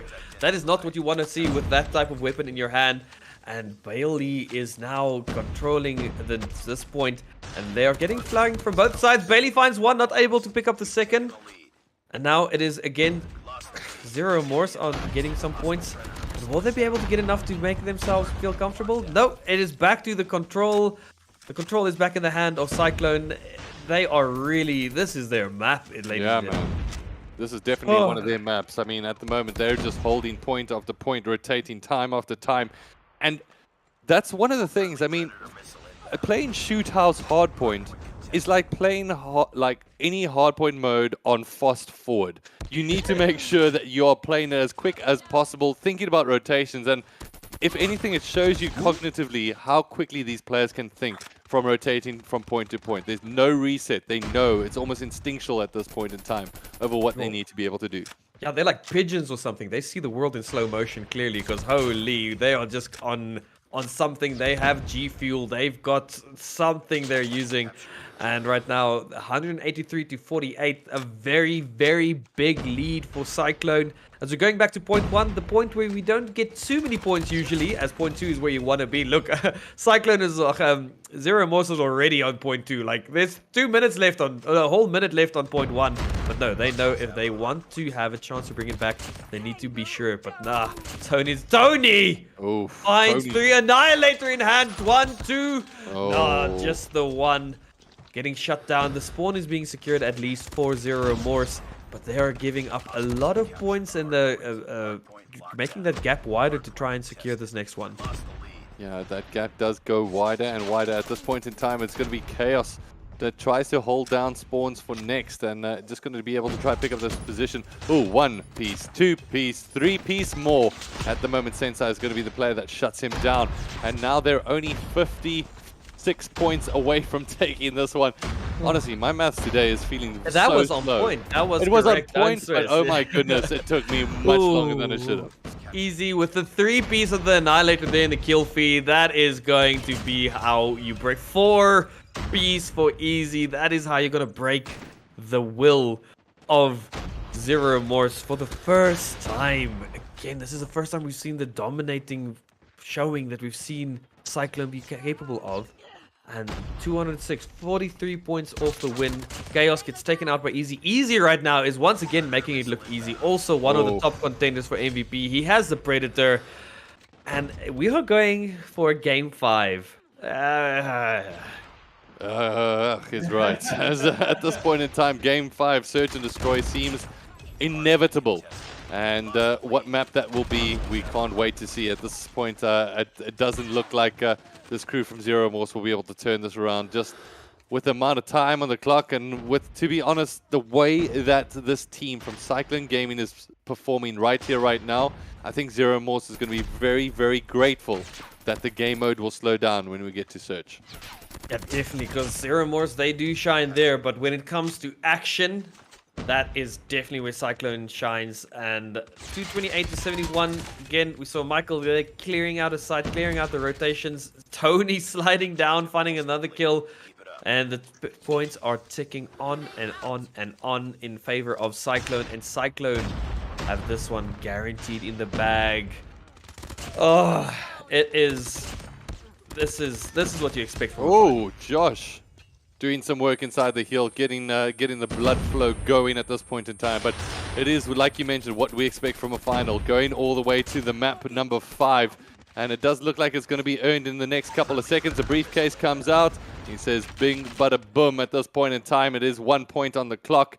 And that gets it guaranteed. We are going to map number 5. It is Search and Destroy. But let's see who did what in this one and stood out as the phenomenal players. I think it was Michael and Simsy more than anything picking up the most amount of eliminations. Yeah, it was so quick. It was so tough to keep track of everything. Simsy there at the very, very top. I can't see the numbers currently on my side. Let's just wait for it to clear up just a bit. 41 for Simsy and 36 for Michael. They really came out guns blazing. Yeah, guns blazing indeed. At this point in time, Michael with 36. And on the opposite side of things, I mean, a good game there from Ak and Josh. Probably one of his better ones in terms of the respawns so far. And really showing some good stuff. On the opposite side of things, Instinct not feeling too great with 11 for 39. Maybe the pace was just too much. Yeah, and now we are slowing it down quite substantially. We are going to. I'm in slow motion. We are going to Game 5 Search and Destroy. We already saw one overtime Search and Destroy. Are we going to see two Search and Destroy overtimes? I just had to laugh at your camera there. It looked like you probably feel at this point in time. Like, Yes, literally. The camera knows, dude. This game has been pretty much that. Map number 5, we basically might as well just play this map as one Search and Destroy. And that's what it comes down to in terms of this, the grand finals. And what a series it has been so far. I don't know which way to call it. Zero Remorse have been so good at Search. When it comes down to Cyclone Gaming, you can't ever rule them out. I mean, they're a team that always bounces back no matter what is against them. And now just coming off of that game in terms of shootouts, whew, it's not a team that I want to be going up against. Yeah, I mean, again, it's all about the mental game and getting, like, because that was annihilation. They actually did the 100 club to them. Yeah. And that could affect the mental, but at the same time, I don't think Zero Remorse will let that affect them too much because they know that Search and Destroy is where they shine. Yeah. So, yeah, we're going to have to wait and see what these teams have in store for us, honestly, because this is a treat. This is a treat at the moment, what we're witnessing and watching. I'm just excited for this 1v1, or this best of one, basically. Yeah, so we go to Search and Destroy. Are those teams ready on that side of things for our production side of things? And do we know what map that we will be playing? We'll have those answers hopefully for you soon. And, our production team's being naughty. They want to surprise us. It looks like we've got a raid, Search and Destroy. Okay, if you guys couldn't tell, I'm excited about that. It is a raid, best of one Search and Destroy versus an unstoppable force and an immovable object. I don't know who's who, because that's just how insane these teams are. Let's see what we have a lobby reset. We just got confirmed. Okay, damn it. It never could be that easy. I'm You couldn't just jump into map number 5 and just enjoy the show. And honestly, at this point in time, I might as well just get some popcorn and just chill back.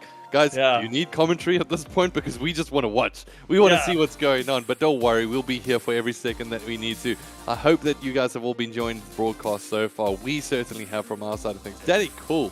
It has been such a pleasure casting with you, my man. No, it's been an absolute honor, pleasure, joy. And like you said, it feels like we don't even need to cast it because these players and teams speak for themselves in the way they play.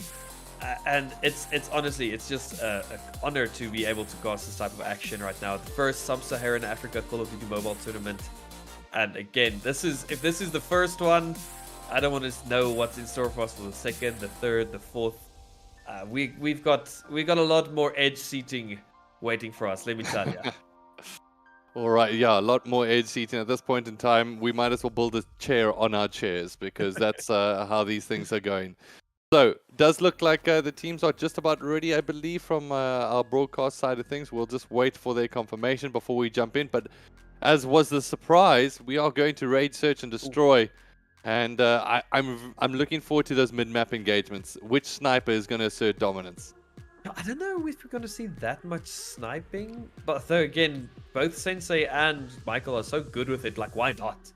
Honestly, sometimes you'll pick it up and feel it, and they've been feeling it today so far, so we probably will see it. Those mid-map engagements, I know from Kitchen it's a nice one to spam that wall, but yeah, only time will tell. We're on again, edges of our seat, excited, buzzing, and ready for this. I keep saying it's a best of one because this is what it is. And again, you know what the worst part is for Zero Remorse? If they win now, they have to do it all over again. So, they're gonna have to dig deep. Dig deep indeed. And I mean, just to have the energy alone to be able to do this again, I commend the players to be able to make it that far in terms of the series. I mean, it's taking its mental strain at this point in time. It has to, especially if you're the likes of the Zero Remorse team that has been knocked into the losers bracket. I mean, all things considered, Cyclone, this is only their 4th game or 4th match, whereas Zero Remorse have been fighting tooth and nail. They've lost out into that losers bracket and have been fighting. I mean, that CAS esports game in its own right was so tightly contested. Now going up against what some dubbed to be the champions, I mean, it hasn't been easy. They must be feeling it at this point. Yeah, they definitely must be. But again, they also have the most time under the belt, and it seems that time has been paying off. They have been fighting all the teams that we've seen and coming on top time and time again. And now it's just this one last hill to climb. Can they climb it? Have they brought enough snacks for the climb? Because again, this is only half the climb that they're facing now. Yeah. I hope these. Where's our action? Admin, we want to get the action. Everybody's waiting. So at the moment, it does sound like there was an incorrect setting in the previous game. So we're just waiting for the teams to be able to jump in. At the moment, it looks like everybody has jumped out, and we're about to jump into this map number 5, Search and Destroy on Raid. I want to find out your predictions. At the moment, I'm going to be as bold to make a prediction for a team. And my prediction will be 7 to 5 in favor of Cycling Gaming. Okay, I'm going to do again 9-7 in favor of No Remorse, because of the way they have been playing Search and Destroy. They definitely, that is their play style, and I don't know. Again, remember last time we saw Zero Remorse on Raid, they held 1 second for 10 seconds and clutched against a lot. So if there's a map they seem to be comfortable with, it's Raid. And again, I don't know what to say. It's just they're so equally matched. Again, that's why we're on a game 5 right now, and that is what you want to see here for the finals. No team has just got it in the bag. It's a nail biter to the nail moment, and it's just gonna be action. I wonder what's gonna happen first round. You know, after a reset, you sometimes think, should we have done that? Maybe we can try something else. Or they know that this is what you were going to do. So do they switch it up, or do they just double down? This is the type of questions we're asking now while we wait. And yeah, it looked like it was going to be a pretty mid-heavy contest from what we saw there from the beginning. Yeah. And yeah, only time will tell. And only time will tell who's going to be the champion here today. Yeah, the champions, that's what we're fighting for here today. That 5,000 Rand in cash prize pool, 3,000 Rand for second place. We don't even need to mention the rest, other than that MVP award, which, I mean, if Zero Remorse turn on a reverse sweep here, they could have a player, and I think that player it's probably between Chaos and Josh at this point in time if it's coming from Zero Remorse. On the other side of things for Sensei Cyclone, as well. Sensei sniping. yeah, Sensei sniping has been disturbing. Like, it's honestly disturbing. Like, it's something that I'm gonna wake up in the middle of the night and just be like, Sensei, why?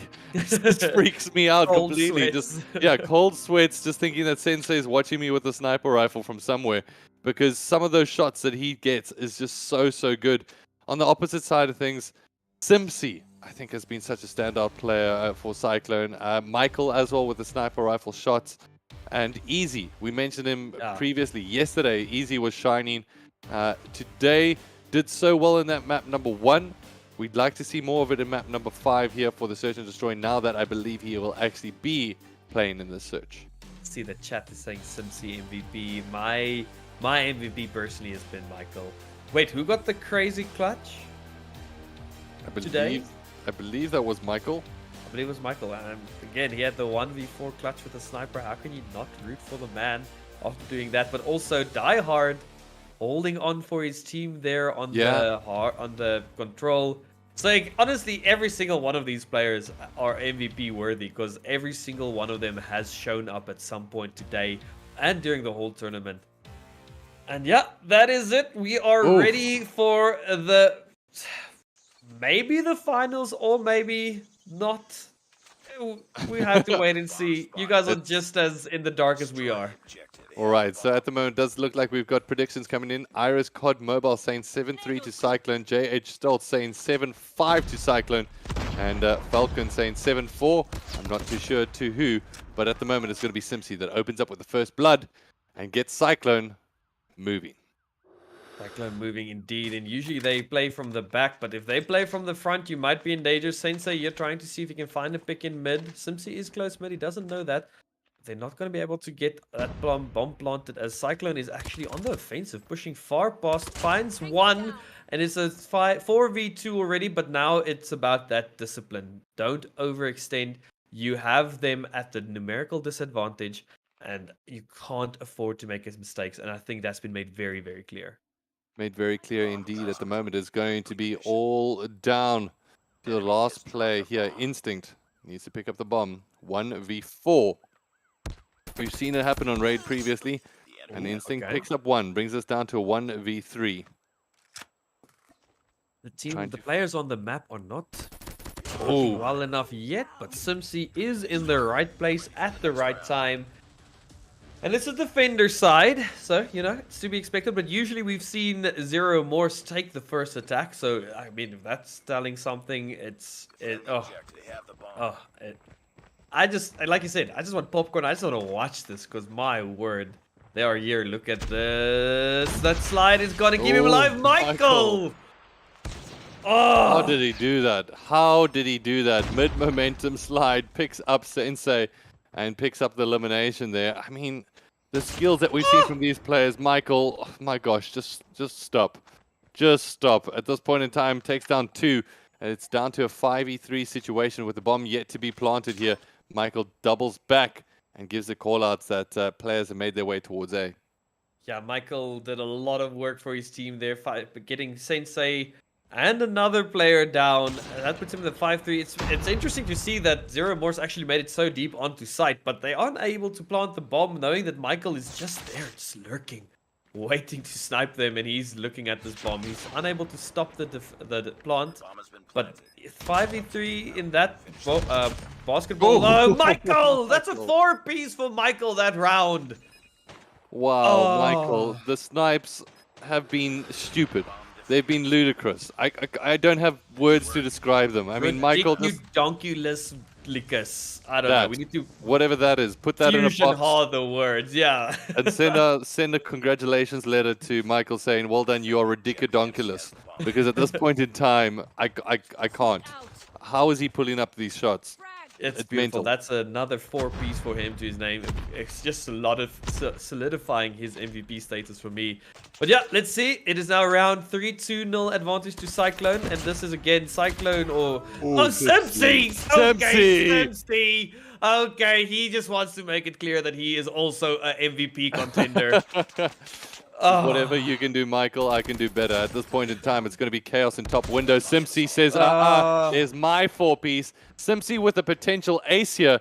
And it's Instinct. Oh, no. Oh, no. Oh, no. Poor Instinct's connected. Instinct says, hello, I'm back. Oh, no. Where's my teammates? Where are they coming? Oh, no. There's two of them running at me. Oh, Simsi with the ace. Simsi gets that ace. A bit of an interesting ace. Unfortunate disconnect there. That's part of the game, I guess, at this point, and that is a 3-0 lead now for Cyclone. Again, they seem to have found their momentum, and it seems once they do, there's just nothing you can do to stop them. And at this point in time, Simsi picks up 5, and that should be streaks as well in the back pocket. Are there streaks in Search and Destroy? I don't think so. Maybe I'm incorrect here. I don't think there are streaks. I'm not seeing anything on the HUD, so... it would have been. Let's just say that much. Yeah. Simsi at the moment with the Krieg 6 in mid-map. And, I mean, Cyclone Gaming have turned it up a gear. If anybody pulled it out in chat earlier, they said it does look like we're at a stage 5 that has just been started for Cyclone. Stage 5 indeed, and it is now a 4v1. And again, we've seen these comebacks, we've seen these clutches, but I think if there's a team that's going to be difficult to clutch against, it's going to be Cyclone. It is Chaos. There's a player right here, Chaos. He gets one. His first one down. Okay, the rest of the team on the other side of the map, so he has some time to work with. Obviously, he doesn't know this. He's going to peek up mid, see if he can find another straggler. He shoots. He doesn't score. 4-0 lead to Cyclone. Is the momentum of Zero Remorse finally running out? Or do they have a little bit more to dig for? We're going to have to wait and see. At the moment, it is the Cyclone Gaming team that have gone into, I believe, not stage 5, but category 5 Cyclone.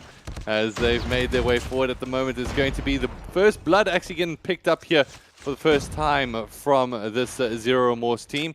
And inside the hill we go, as it looks like they get that traded back for a 3v3, make that a 2v3 situation, as Zero Remorse once again on the back foot. Tony picks up a nice 2-piece, making it a 1v2. Yo, at this rate, I think this cyclone is so intense, you have to use the Richter scale to just measure its power, because holy, it's almost an earthquake. 2v1. They know where the last player is. Hopefully they do communicate to each other. No, they don't know where it is, so Chaos could potentially get a plant here. Gonna see if he can find one more pick-off. Is that the play to go for? He sees there's nothing available. Planting is so dangerous, just vulnerable for quite a few seconds, and now the rotation is coming through from Cyclone. And that is the decision making that could make the difference. But no, Cyclone's still on A. But now they know it's a 2v1 if they work together, but they're splitting. And we've talked about this a few times. Yeah. Is splitting the way to go? If you're able to maybe just play info and not get killed, it's fine. So let's see how they handle this. Okay, one player going mid, one player going laundry. Just seeing if they can find out where Chaos is. If they know where the plant is, they could try and read where he would be. It's just about figuring it out, and Chaos playing with great composure right now. Yeah, doing really well. Chaos just being able to try spot this one out, going back and forth. Only 10 seconds left on the clock. Tries to play for the elimination, but they pair up just in time. Now the defuse will be able to come in here, and they should have enough time on the clock. It's Tony coming up clutch when he needs to. 5-0 in favor of Cyclone. He played it so well the time there. He got the kill, but it was not enough to secure the round. It's a 5-0. Oh, my goodness. But this is defense. Maybe Raid is just a very defense-heavy map. If Zero Remorse can try and find maybe just one round, it could be good for them. Let's see what they're able to do here. But they are definitely feeling nervous at this point. Nervous indeed, as it is a 4v4 situation. Make that 4v3 as Cyclone Gaming find themselves knocked down, but they bring it right back to a 3v3 as now it's life in terms of top cash, just holding his position at the moment. Players outside of bomb is still Simpsy. Simpsy's been prolific throughout the search and destroy and has stood out time and time again. Akin Josh is going to be able to get the shots fired, however that gets traded out. Simpsy picks up one. Simpsy falls down, and there we go. One round in the back pocket at least on the attacking side of things for Zero Remorse. Is one round going to be enough? Let's see, as now they have the task of defending and Cyclone have the mountain of trying to attack. And if we've seen their aggression, if there's a team who can attack, it's them. Looks like they have their eyes squarely set on B. One kill already with a nade from Michael, but never mind. Zero Remorse find two as well, so that is now a 4-3 advantage. Die Hard, you're a bit deep, my friend. Simpsy just reads that overextending. Yeah. Overextending at this point of the game. Is that really what you want to be doing? It is now a 3-2, still in advantage for Zero Remorse at least. But now, no more mistakes can be made. This is the last stretch. The last stretch indeed. At the moment, there is a 3v2 situation in favor of Zero Remorse. But it's all about just trying to find their player, find their number. And let's see what they're going to be able to do here. Like we're doing some golf commentating here. Yes, Simpsy, he is going to try and find the angle for this, as it is such a tactical and slow, methodical pace that we are witnessing here. As like we said, everything is on the line and the nerves are most definitely at their peak. All right, at the moment it does look like the tension does get built there by my co-commentator, by Daddy Cool himself. But the tension does get broken here a little bit for this Zero Remorse team. 5-2. 5-2. Big plays coming here. Maybe a change of the story, a change of the narrative. It seems that the raid is a defender map, and Zero Remorse are going to show that they are capable of defending as well. That free fire, they read the potential attempt to push. But now Die Hard takes a good spot here. This could be good for that pick-off. He will most likely get traded if you look at how close everybody is to each other. Okay, finds one. Die Hard finds two thanks to teamwork from Chaos, but does get traded out by Easy eventually. But now they have the advantage. Three have fallen on the side of Cyclone. So that is now a 2-4 situation. Easy finds one. 2-3. And the bomb is quite far away. They could still opt for that A plant if they want to, but Instinct tries for the little spam, doesn't find it. Instinct is actually now... No, Instinct has been the sniper the whole time. Yes, sorry. It's just so much action. Now they're going to see if they can find these stragglers. They're going together, find spots. One in Laundry, gets taken down. 1v2, Tony. We've seen you make people sleep with fishies. Can you do it for us again today? All right, so 5-2 in terms of total score count. First to 7, remember. And now we're in a 1v2 situation. Tony trying to make his way in here. Has the bomb in the back pocket, so that should add a little bit relief should he get it down and bring things into consideration. Oh, no. Instinct comes up with the sniper rifle shot down the range and picks him off. Bring this back.